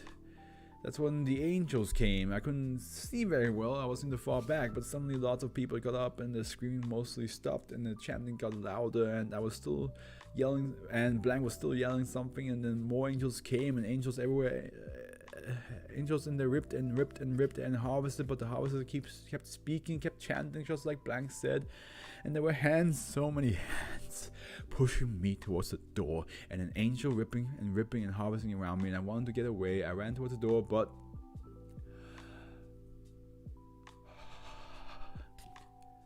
take it easy. Redacted. What happened then? I don't know. When I woke up, I was like this. Subject motions towards legs. Both have been nearly severed at the knees. You don't remember anything else. We know why the door didn't close all the way, but do you remember perhaps how the plane managed to land safely, or what became of Blank? Blank is in paradise with data expunged. I didn't see it when he went in, but everything was just like he said. He was right. He was right about everything. But about the plane, nothing in our testing seems to indicate the plane is capable of landing on its own. Blank was a Boeing engineer, right? Would he have been capable of landing the aircraft? Blank is capable of everything. He opened the door to paradise. He'll come back for me one day.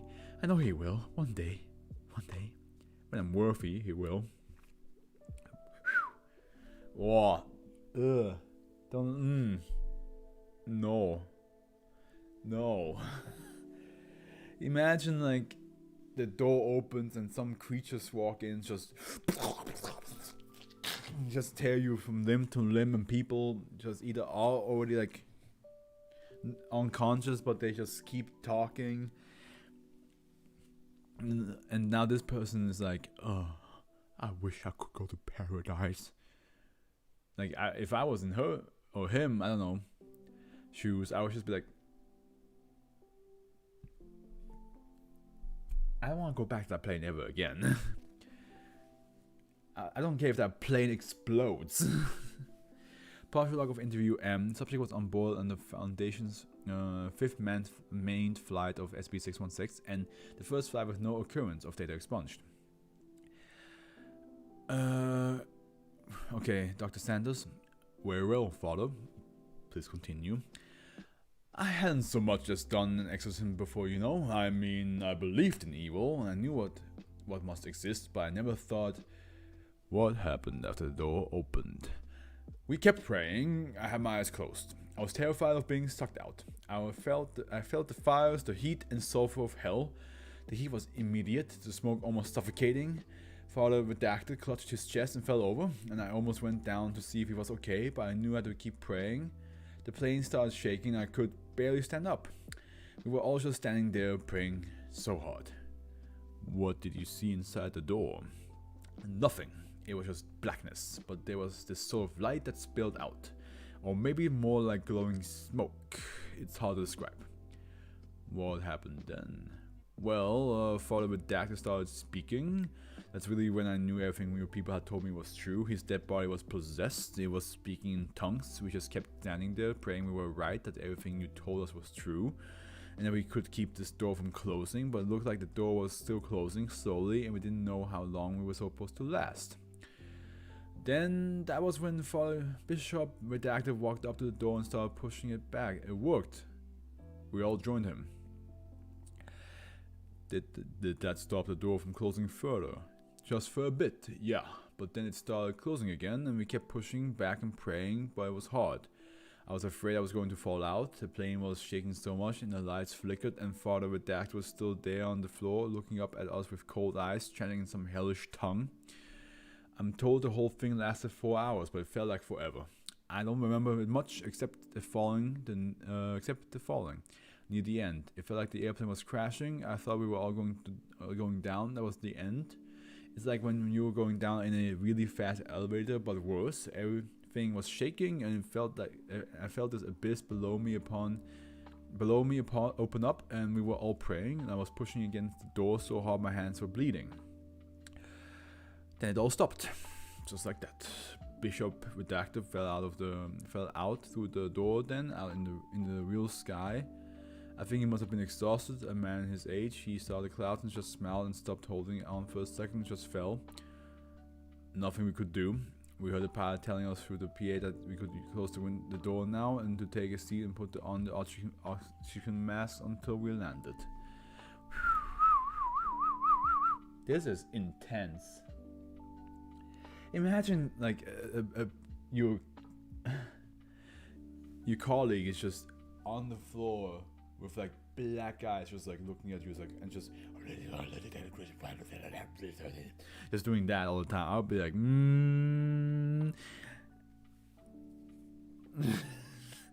this is filled with holy water. Holy water bullets. Document SCP-616 CP3 clearance level 4 or higher required. Though the current containment procedures specify the necessity of Abrahamic faith and prayer to keep SCP-616-1 from closing, this necessity is in fact fabricated. After various interviews with Redacted, a single test run, and data expunged, it was determined that the belief in one's ability to keep -1 open was ultimately a critical component to being able to accomplish the deed. However, it seems individuals in possession of this fact fare worse than individuals who are not at keeping -1 open. Whether this is due to properties of -1 or human psychology is unknown. In regards to this problem, Dr. Blank suggested using religion as an abundant and efficient way to harness belief. The current satanic markings were in fact added to the foundation. The requirement of an Abrahamic leader's blessing, as well as using ordained Abrahamic preachers for the act itself, are all for the benefit of maintaining moral and reinforcing belief. This method has proved successful, as each flight since the first has had fewer casualties and a shorter duration. Okay, so this is interesting. For the first time, they added a tactic that is actually not necessary, but makes it just easier. That is interesting. I like that. Okay. So yeah, the vessel is definitely the plane itself, and the gate is the door of the aircraft. Damn.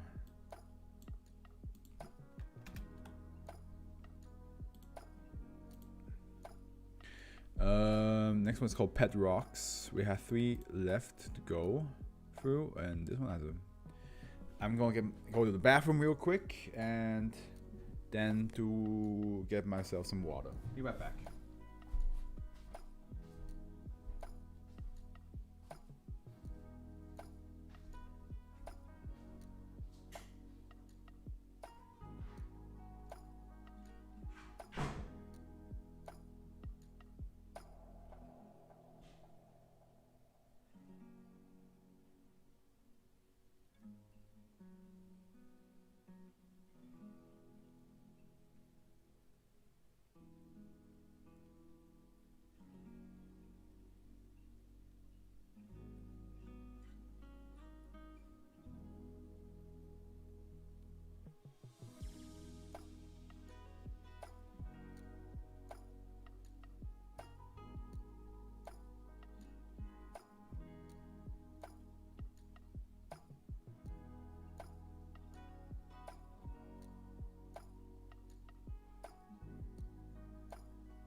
Okay. Pet Rocks. Here we go.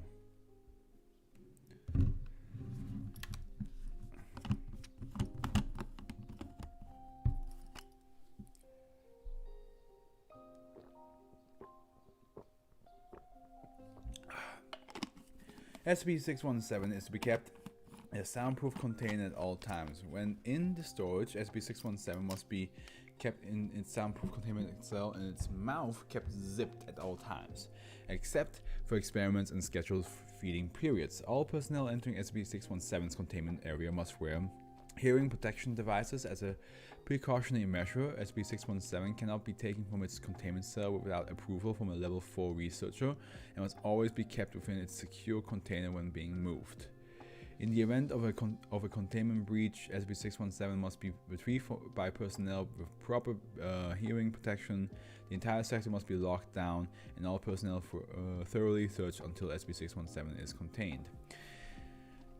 SCP-617 has the appearances of a large granite rock, except for that it possesses a zipper in its side that is fully operational.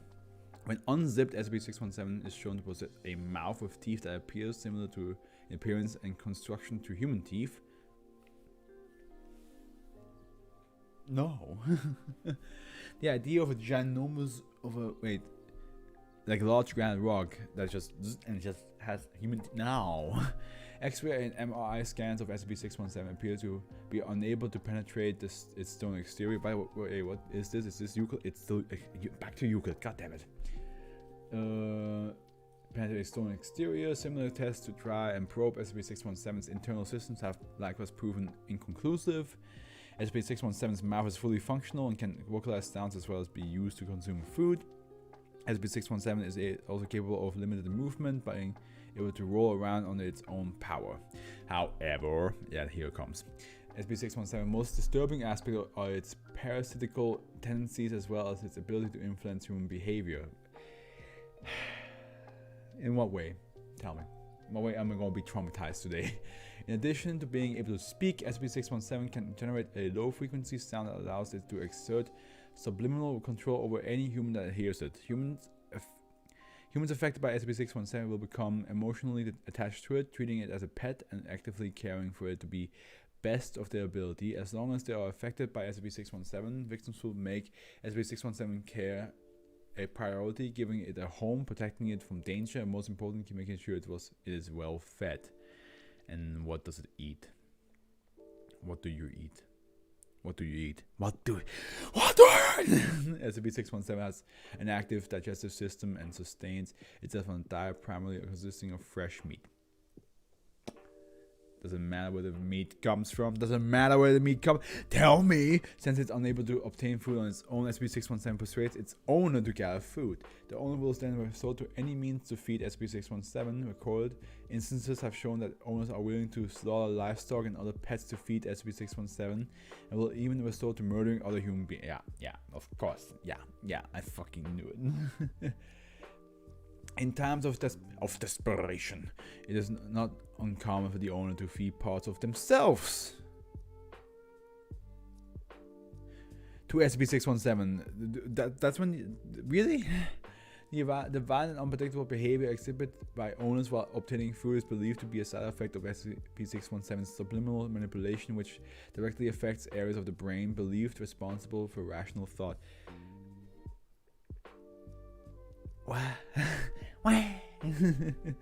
On some occasions, SCP-617 will actually begin to devour its owner while they are asleep. You are a piece of shit of a pet. Everybody out here like, man, cats are pieces of shits, man. They only care about themselves. First of all, you just didn't care about a cat well enough. And second of all, this is the real piece of shit pet.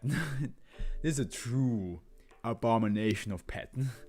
The owner will either not notice the attack or simply show no alarm when it's discovered, continuing to care for SCP-617 as if this behavior were perfectly normal. That is, can you imagine? It's like, no, don't stop him. I'm meant to be eaten. That's like have you guys ever heard of that one story where like somebody owned like was it like an anaconda or a boa constrictor or something like that, and it managed to like break out of its cage and sneak into the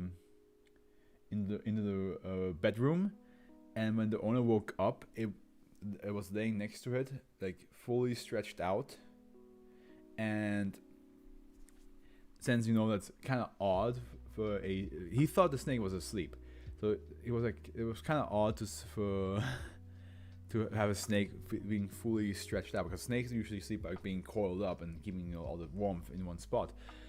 So when the person went to ask a vet, like, oh, like, is something wrong with my snake because they did that, the vet was like, sir, I forgot it was a sir or madam, excuse me about that part. Sir, snake was measuring you. He was measuring to see if you fit inside its body because it wants to eat ya.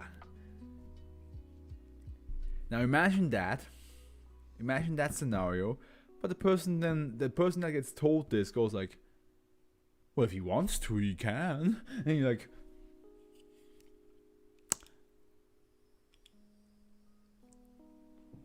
no. don't let your pets eat you.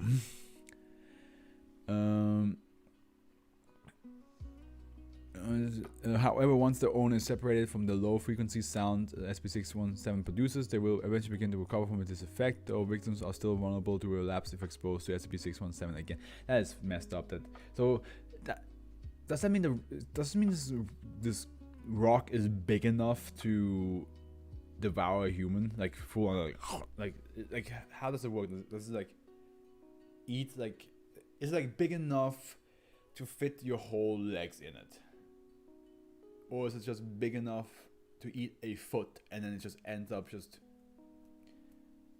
Pac-Manning it up up too much on the leg and then the other leg? Like, how does it work? How big? It just says large granite boulder. It didn't say how big.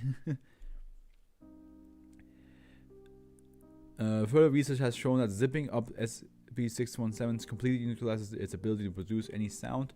However, it still requires feeding, and it's still capable of limited movement, being able to slowly roll itself along even ground. Why does it still require feeding though? SB617 is also safe beyond possessing its average intelligence and capable of human speech. However, in all attempts to communicate, SB617 is incapable of or unwilling to discuss any further than basic conversation. It will, however, state its desire to feed any and attempt to persuade any individuals within earshot to care for it. As such, a standard IQ test is impossible to carry out. The Foundation was made aware of SB617's existence after a series of serial murders began exhibiting a pattern to the effect that all of the victims were partially devoured. The Foundation involved itself in the investigation and managed to track the suspect blank to his home. During this operation, see after action report 617, SB617's persuasive power was discovered and was successfully contained. After action report 617, Agent Blank was sent to apprehend blank for possible SB possession.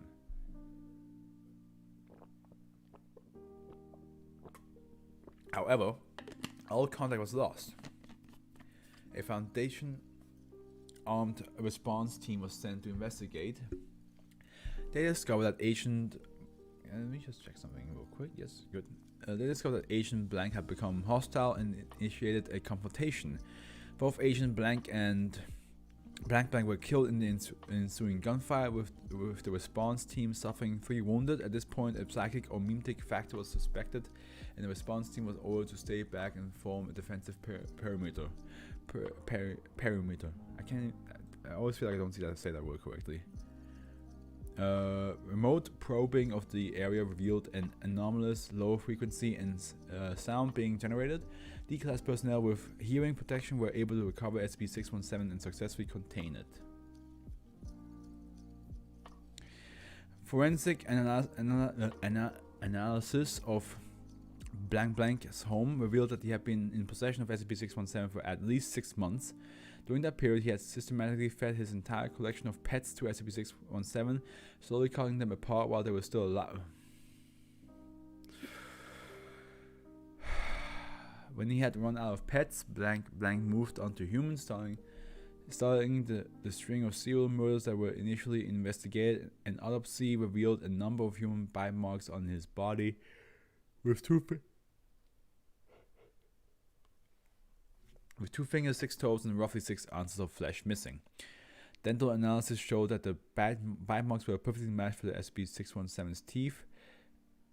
Autopsy of the murder victims corroborated 617's capabilities. So, but they were human bite marks. So SB617's teeth are just, oh my god! If his mouth is just the size of a regular human's mouth, then eating its owner is gonna take forever. I thought it was like this giant rock mouth that's just like. At this time, it is unknown how long SB617 has existed or whether there are more instances of it. That's scratched out. So either there were more or only one. There must be an expanded emphasis on analyzing serial murder cases that involve cannibalization of corpses as well as similar sociopathic behaviors. Addendum 1, since the acquisition of SCP-617, 2 more instances of it were discovered and contained. The Foundation now has now -1, -2, and -3 in containment, so there are more. There are more. All 3 SCPs have been put in the same cell in order to observe patterns such as reproduction, communication, and competition. Why would you want it to reproduce? In light of recent events, all testing with SCP-617 is restricted to human test subjects and non-sapient life forms only. Yeah, makes sense. You don't want them to be like, oh, I gotta kill you now because my pet rock is hungry. I feel like a lot of children must have had pet rocks, right?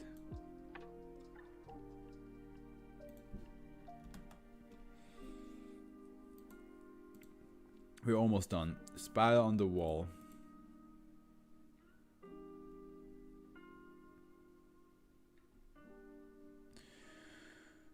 Okay. Oh, hey, the first, maybe only, save. Special containment procedures. SCP-618 has been purchased by Foundation assets and sealed off from the public. The doors and windows of the property have been reinforced as a security measure against outside intrusion. Motion sensors have been installed for this reason and to monitor the anomaly itself. It already says the photograph found in SCP-6 found in, not of, in SCP-618. Okay.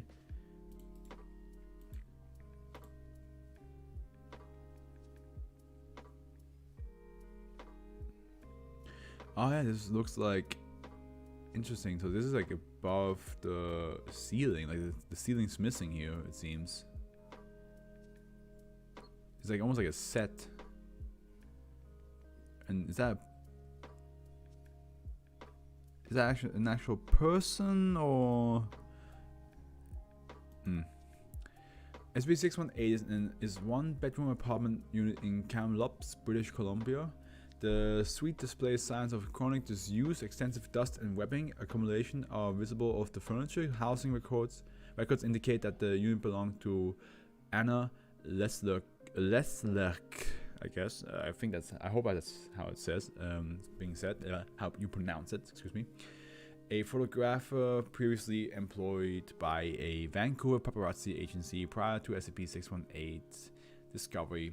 Leslerk had already been missing for several months, but had not been reported as such until the expiration of the lease. The contents of SCP-618, while engrossed. You know what? I just realized I should probably close the door.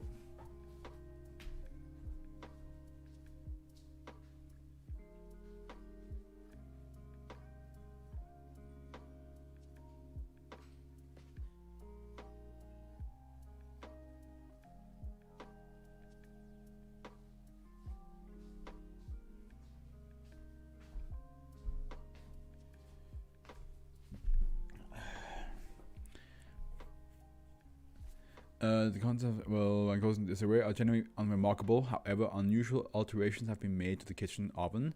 The porcelain paneling of the oven's interior, as well as its steel racks, have been disassembled and removed from the frame. The hinges of the oven door have been jammed, preventing it from closing. A streak of dry blood runs vertically inside the door, trailing towards a crawl space in the back of the oven.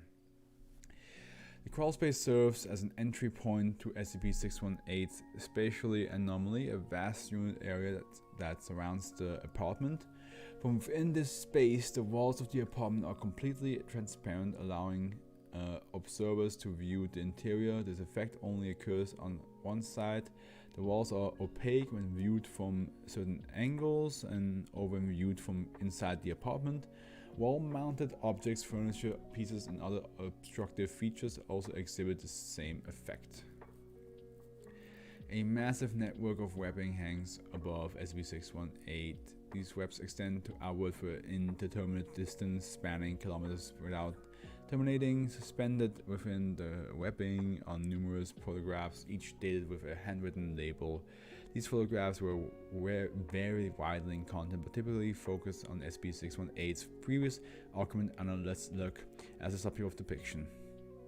A majority of the photographs are high-angle shots of Leslug in the so that was her in the apartment, taken from vantage points outside SCP-618's walls. These images generally depict Leslug in the day-to-day activity, seemingly unaware of the photographer's presence. Nah, I mean, already like finding out that like, if you ever find out like the room you rented or the house you rented or the hotel room you're staying has like cameras in it, that's already like a red flag. That's already like a that's not a red flag, that's a bad sign. That's a crime right there. That's just creepy, disgusting, and yeah, a crime. But then you imagine her having to deal with that, but it's a moving camera. It can go wherever it wants.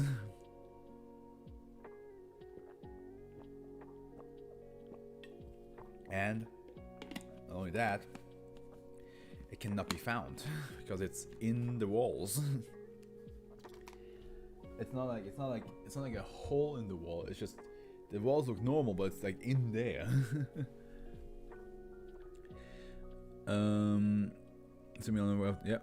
Notably, certain shots offer a closer view of the subject, showing close-up of the face or being directly taken behind them. A catalog of recovered photographs can be found in Addendum 1, but now remember, she was missing for a while now. Wasn't she dead? Yeah, she died in the apartment, which makes you wonder if this SCP killed her, or if something else happens to her. So we'll find out.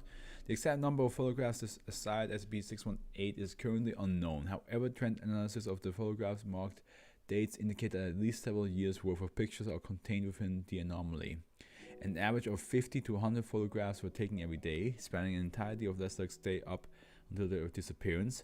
No photos have been dated beyond this point, suggesting that the photographs have ceased to manifest. An inquiry into the disappearance of Anna Leslug is currently ongoing. Okay, here we go. And then 1, recovered photographs abridged. Image 618-00617, I guess that's 617. Leslug is seated at a kitchen table eating soup. The preceding sequence of photographs show her retrieving a Tupperware container from the fridge, transferring its contents into a bowl, then heating it into the microwave. It also is 2019 right now. The photograph is a high-angle shot taken from behind the kitchen ceiling.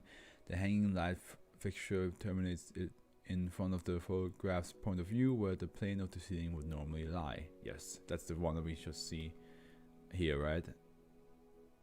Well, that's 612, but it's close to that. I think it's like right before she's about to make the soup. Image 618, 5572. Leslug is sleeping in her bed. The light in the bedroom was turned off. The photograph was captured at eye level and from within Leslug's bedroom closet. Of note is that the closet contents are completely opaque when viewed from outside the apartment walls. Image 168, 8651. Leslug is washing herself behind a glass shower door covered in condensation. The angle and position of the photograph's point of view indicates that it was captured directly inside the bathroom. Leslug appears to be unaware of this. That is messed up. That is so messed up. Image 618, 10,455. Leslug is lifting up the blinds of the window and looking outside. The photograph is a close-up shot of Leslug from behind. image 618, 11,177. The interior of the oven, context is currently unknown. No photographs have manifested beyond this date. The interior of the oven, like also like it was probably inside the oven trying to like aim out. Subsequent investigation. An investigation was conducted at Anna Lesler place of previous employment, a paparazzi agency based in Vancouver. The company records indicated that most of Lesler's photographs were regularly met with dissatisfaction and rejected from publication, despite multiple outbound emails threatening the termination of Lesler's employment. Internal memos strongly recommend for her to be retained, citing her value as a company asset. A full inspection and inventory of the agency office led to the discovery of a hidden compartment behind a wall. Contained within the compartment were several leather binders covered in thick webbing. Each binder held hundreds of photographs similar to the ones found in SCP-618 in terms of both content and subject matter. Most notably, each binder contained a collection of photographs depicting a different person. A re-evaluation of SCP-618's effect is currently pending approval, following a comprehensive survey of missing persons cases in British Columbia. Also, maybe get that agency arrested. The fact that they have a hidden compartment, or hidden compartment, where they have binders full of photographs of people.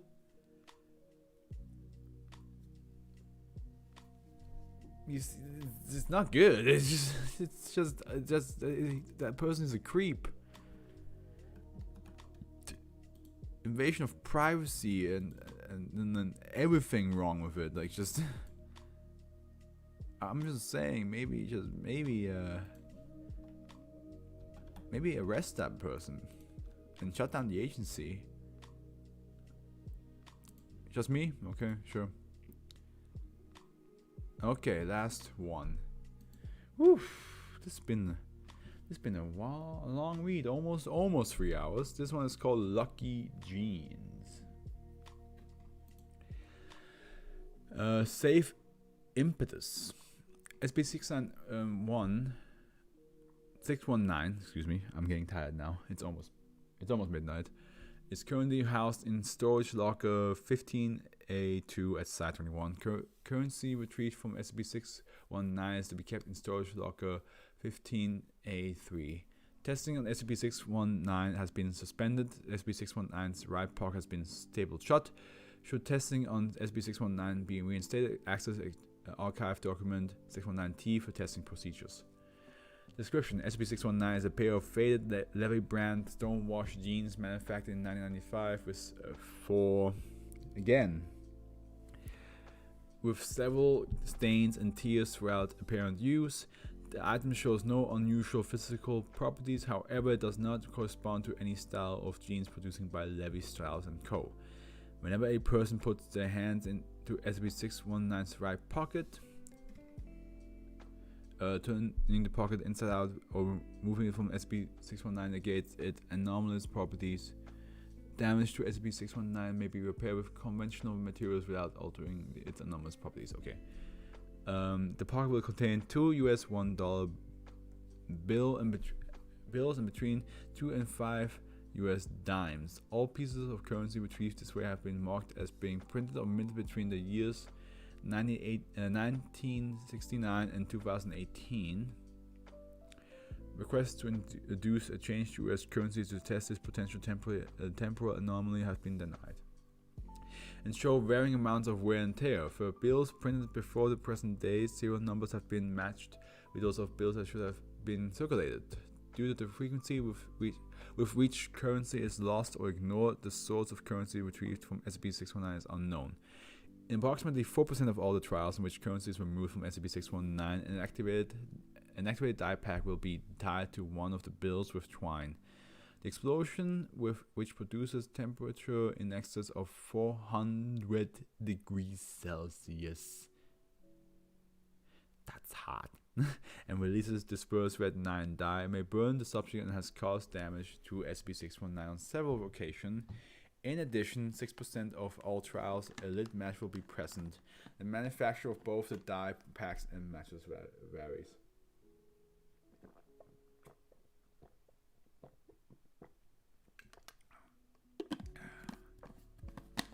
After the first 2 weeks of testing of SCP-619, in which 407 trials were run, 53% of all the retrieved bills had the word stop, please, why, or no. Could it be either no or on written across the surface? Okay, that's a bit creepy. That's a little bit creepy, gotta say. Analysis has shown the words be written in optical variable ink. The size and handwriting of the letters is suggestive of very limited expertise. On trial 588, a single $20 bill was retrieved. In contrast to previous bills on which writing was found, the writing on this bill was small and legible and spanned multiple sentences. It is reprinted here in its entirety. We surrender. You've taken the whole village, and now people from other cracks and other cultures are pulled out. Whole families. If it's revenge for the die packs and matches, you have to understand that we don't have any other ways of stopping you. We don't like hurting you, but we're scared, and it's all we have. We gave them to as many as we could in case you tried to have us spend. Just tell us what you want, and we'll just give it to you. Think of the coins. Do you want humans? We can get you 3 whole heads. We could even pull together all the fingers and toes left over or open up the graves if you want. Non-sequential, unrelated DNA, no questions. Just send a $20 and talk to our other $20. We can make it work. I don't know if you care at all, but all we want is for you to Another 8th trial reveals the absence of any further writing. Special containment procedures have been revised. Testing and on SCP-619 is suspended. Think of the coins, man. So the money that they pull out is sentient.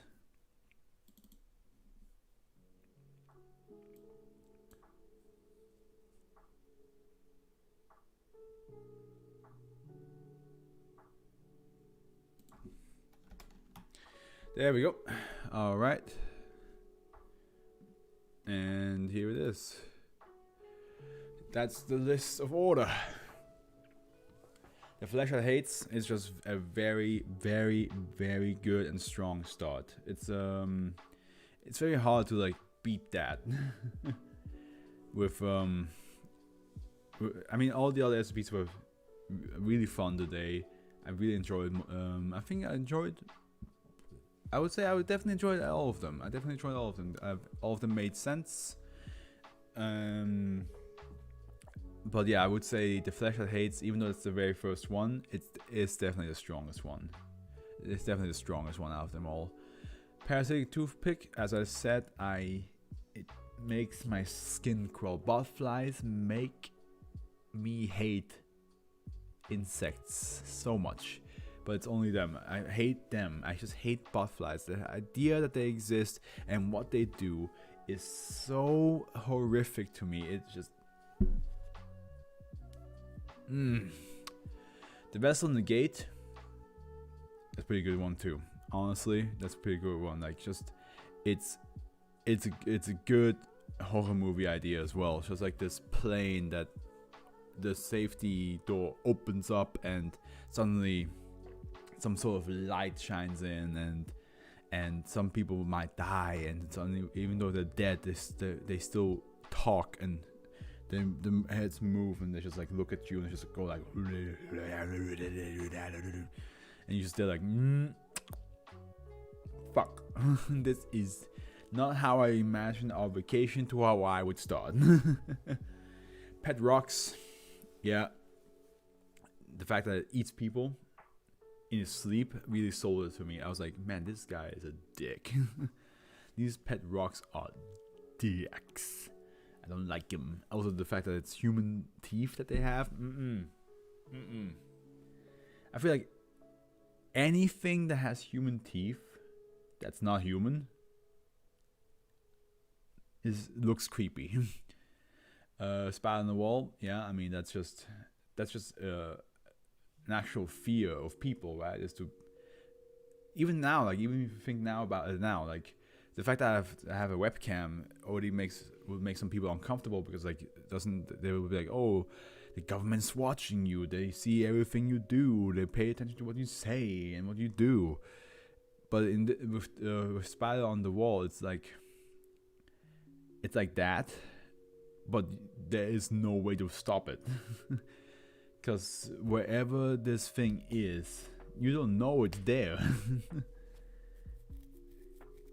we found out that it took a picture inside the bathtub, and she didn't realize. So I just wish there was a bit more on her, where she disappeared or why she disappeared too. And is she the only one that disappeared after a while? Because the agency had binders of different people, and I want to know if they all lived in that. They must have lived in that room, because that's the room that they bought, right? The foundation bought, and now is keeping lockdown. So I want to know, did those other people that live in that room also randomly disappear? And if that's the case, why? Lucky Jeans. Love the idea that the coins and bills are sentient, and that they're basically living in their own interdimensional planet. That we're just pulling out. Yeah, we're just pulling out bills. Think of the coin. Also, think of the coins is just adorably funny. Aggressive Cable. Yeah, a cable that works like a snake, but at the end they managed to have like a bit of a friendly chat with it, and just be careful not to trip over it, or else it will zap you, stun you, electrify you, choke you out, make you, and then once that all is over, you grow tendrils out of your fingernail beds, and the more that thing grows, it just grows and grows, and after a while your spine flies out, and yeah, it's not nice.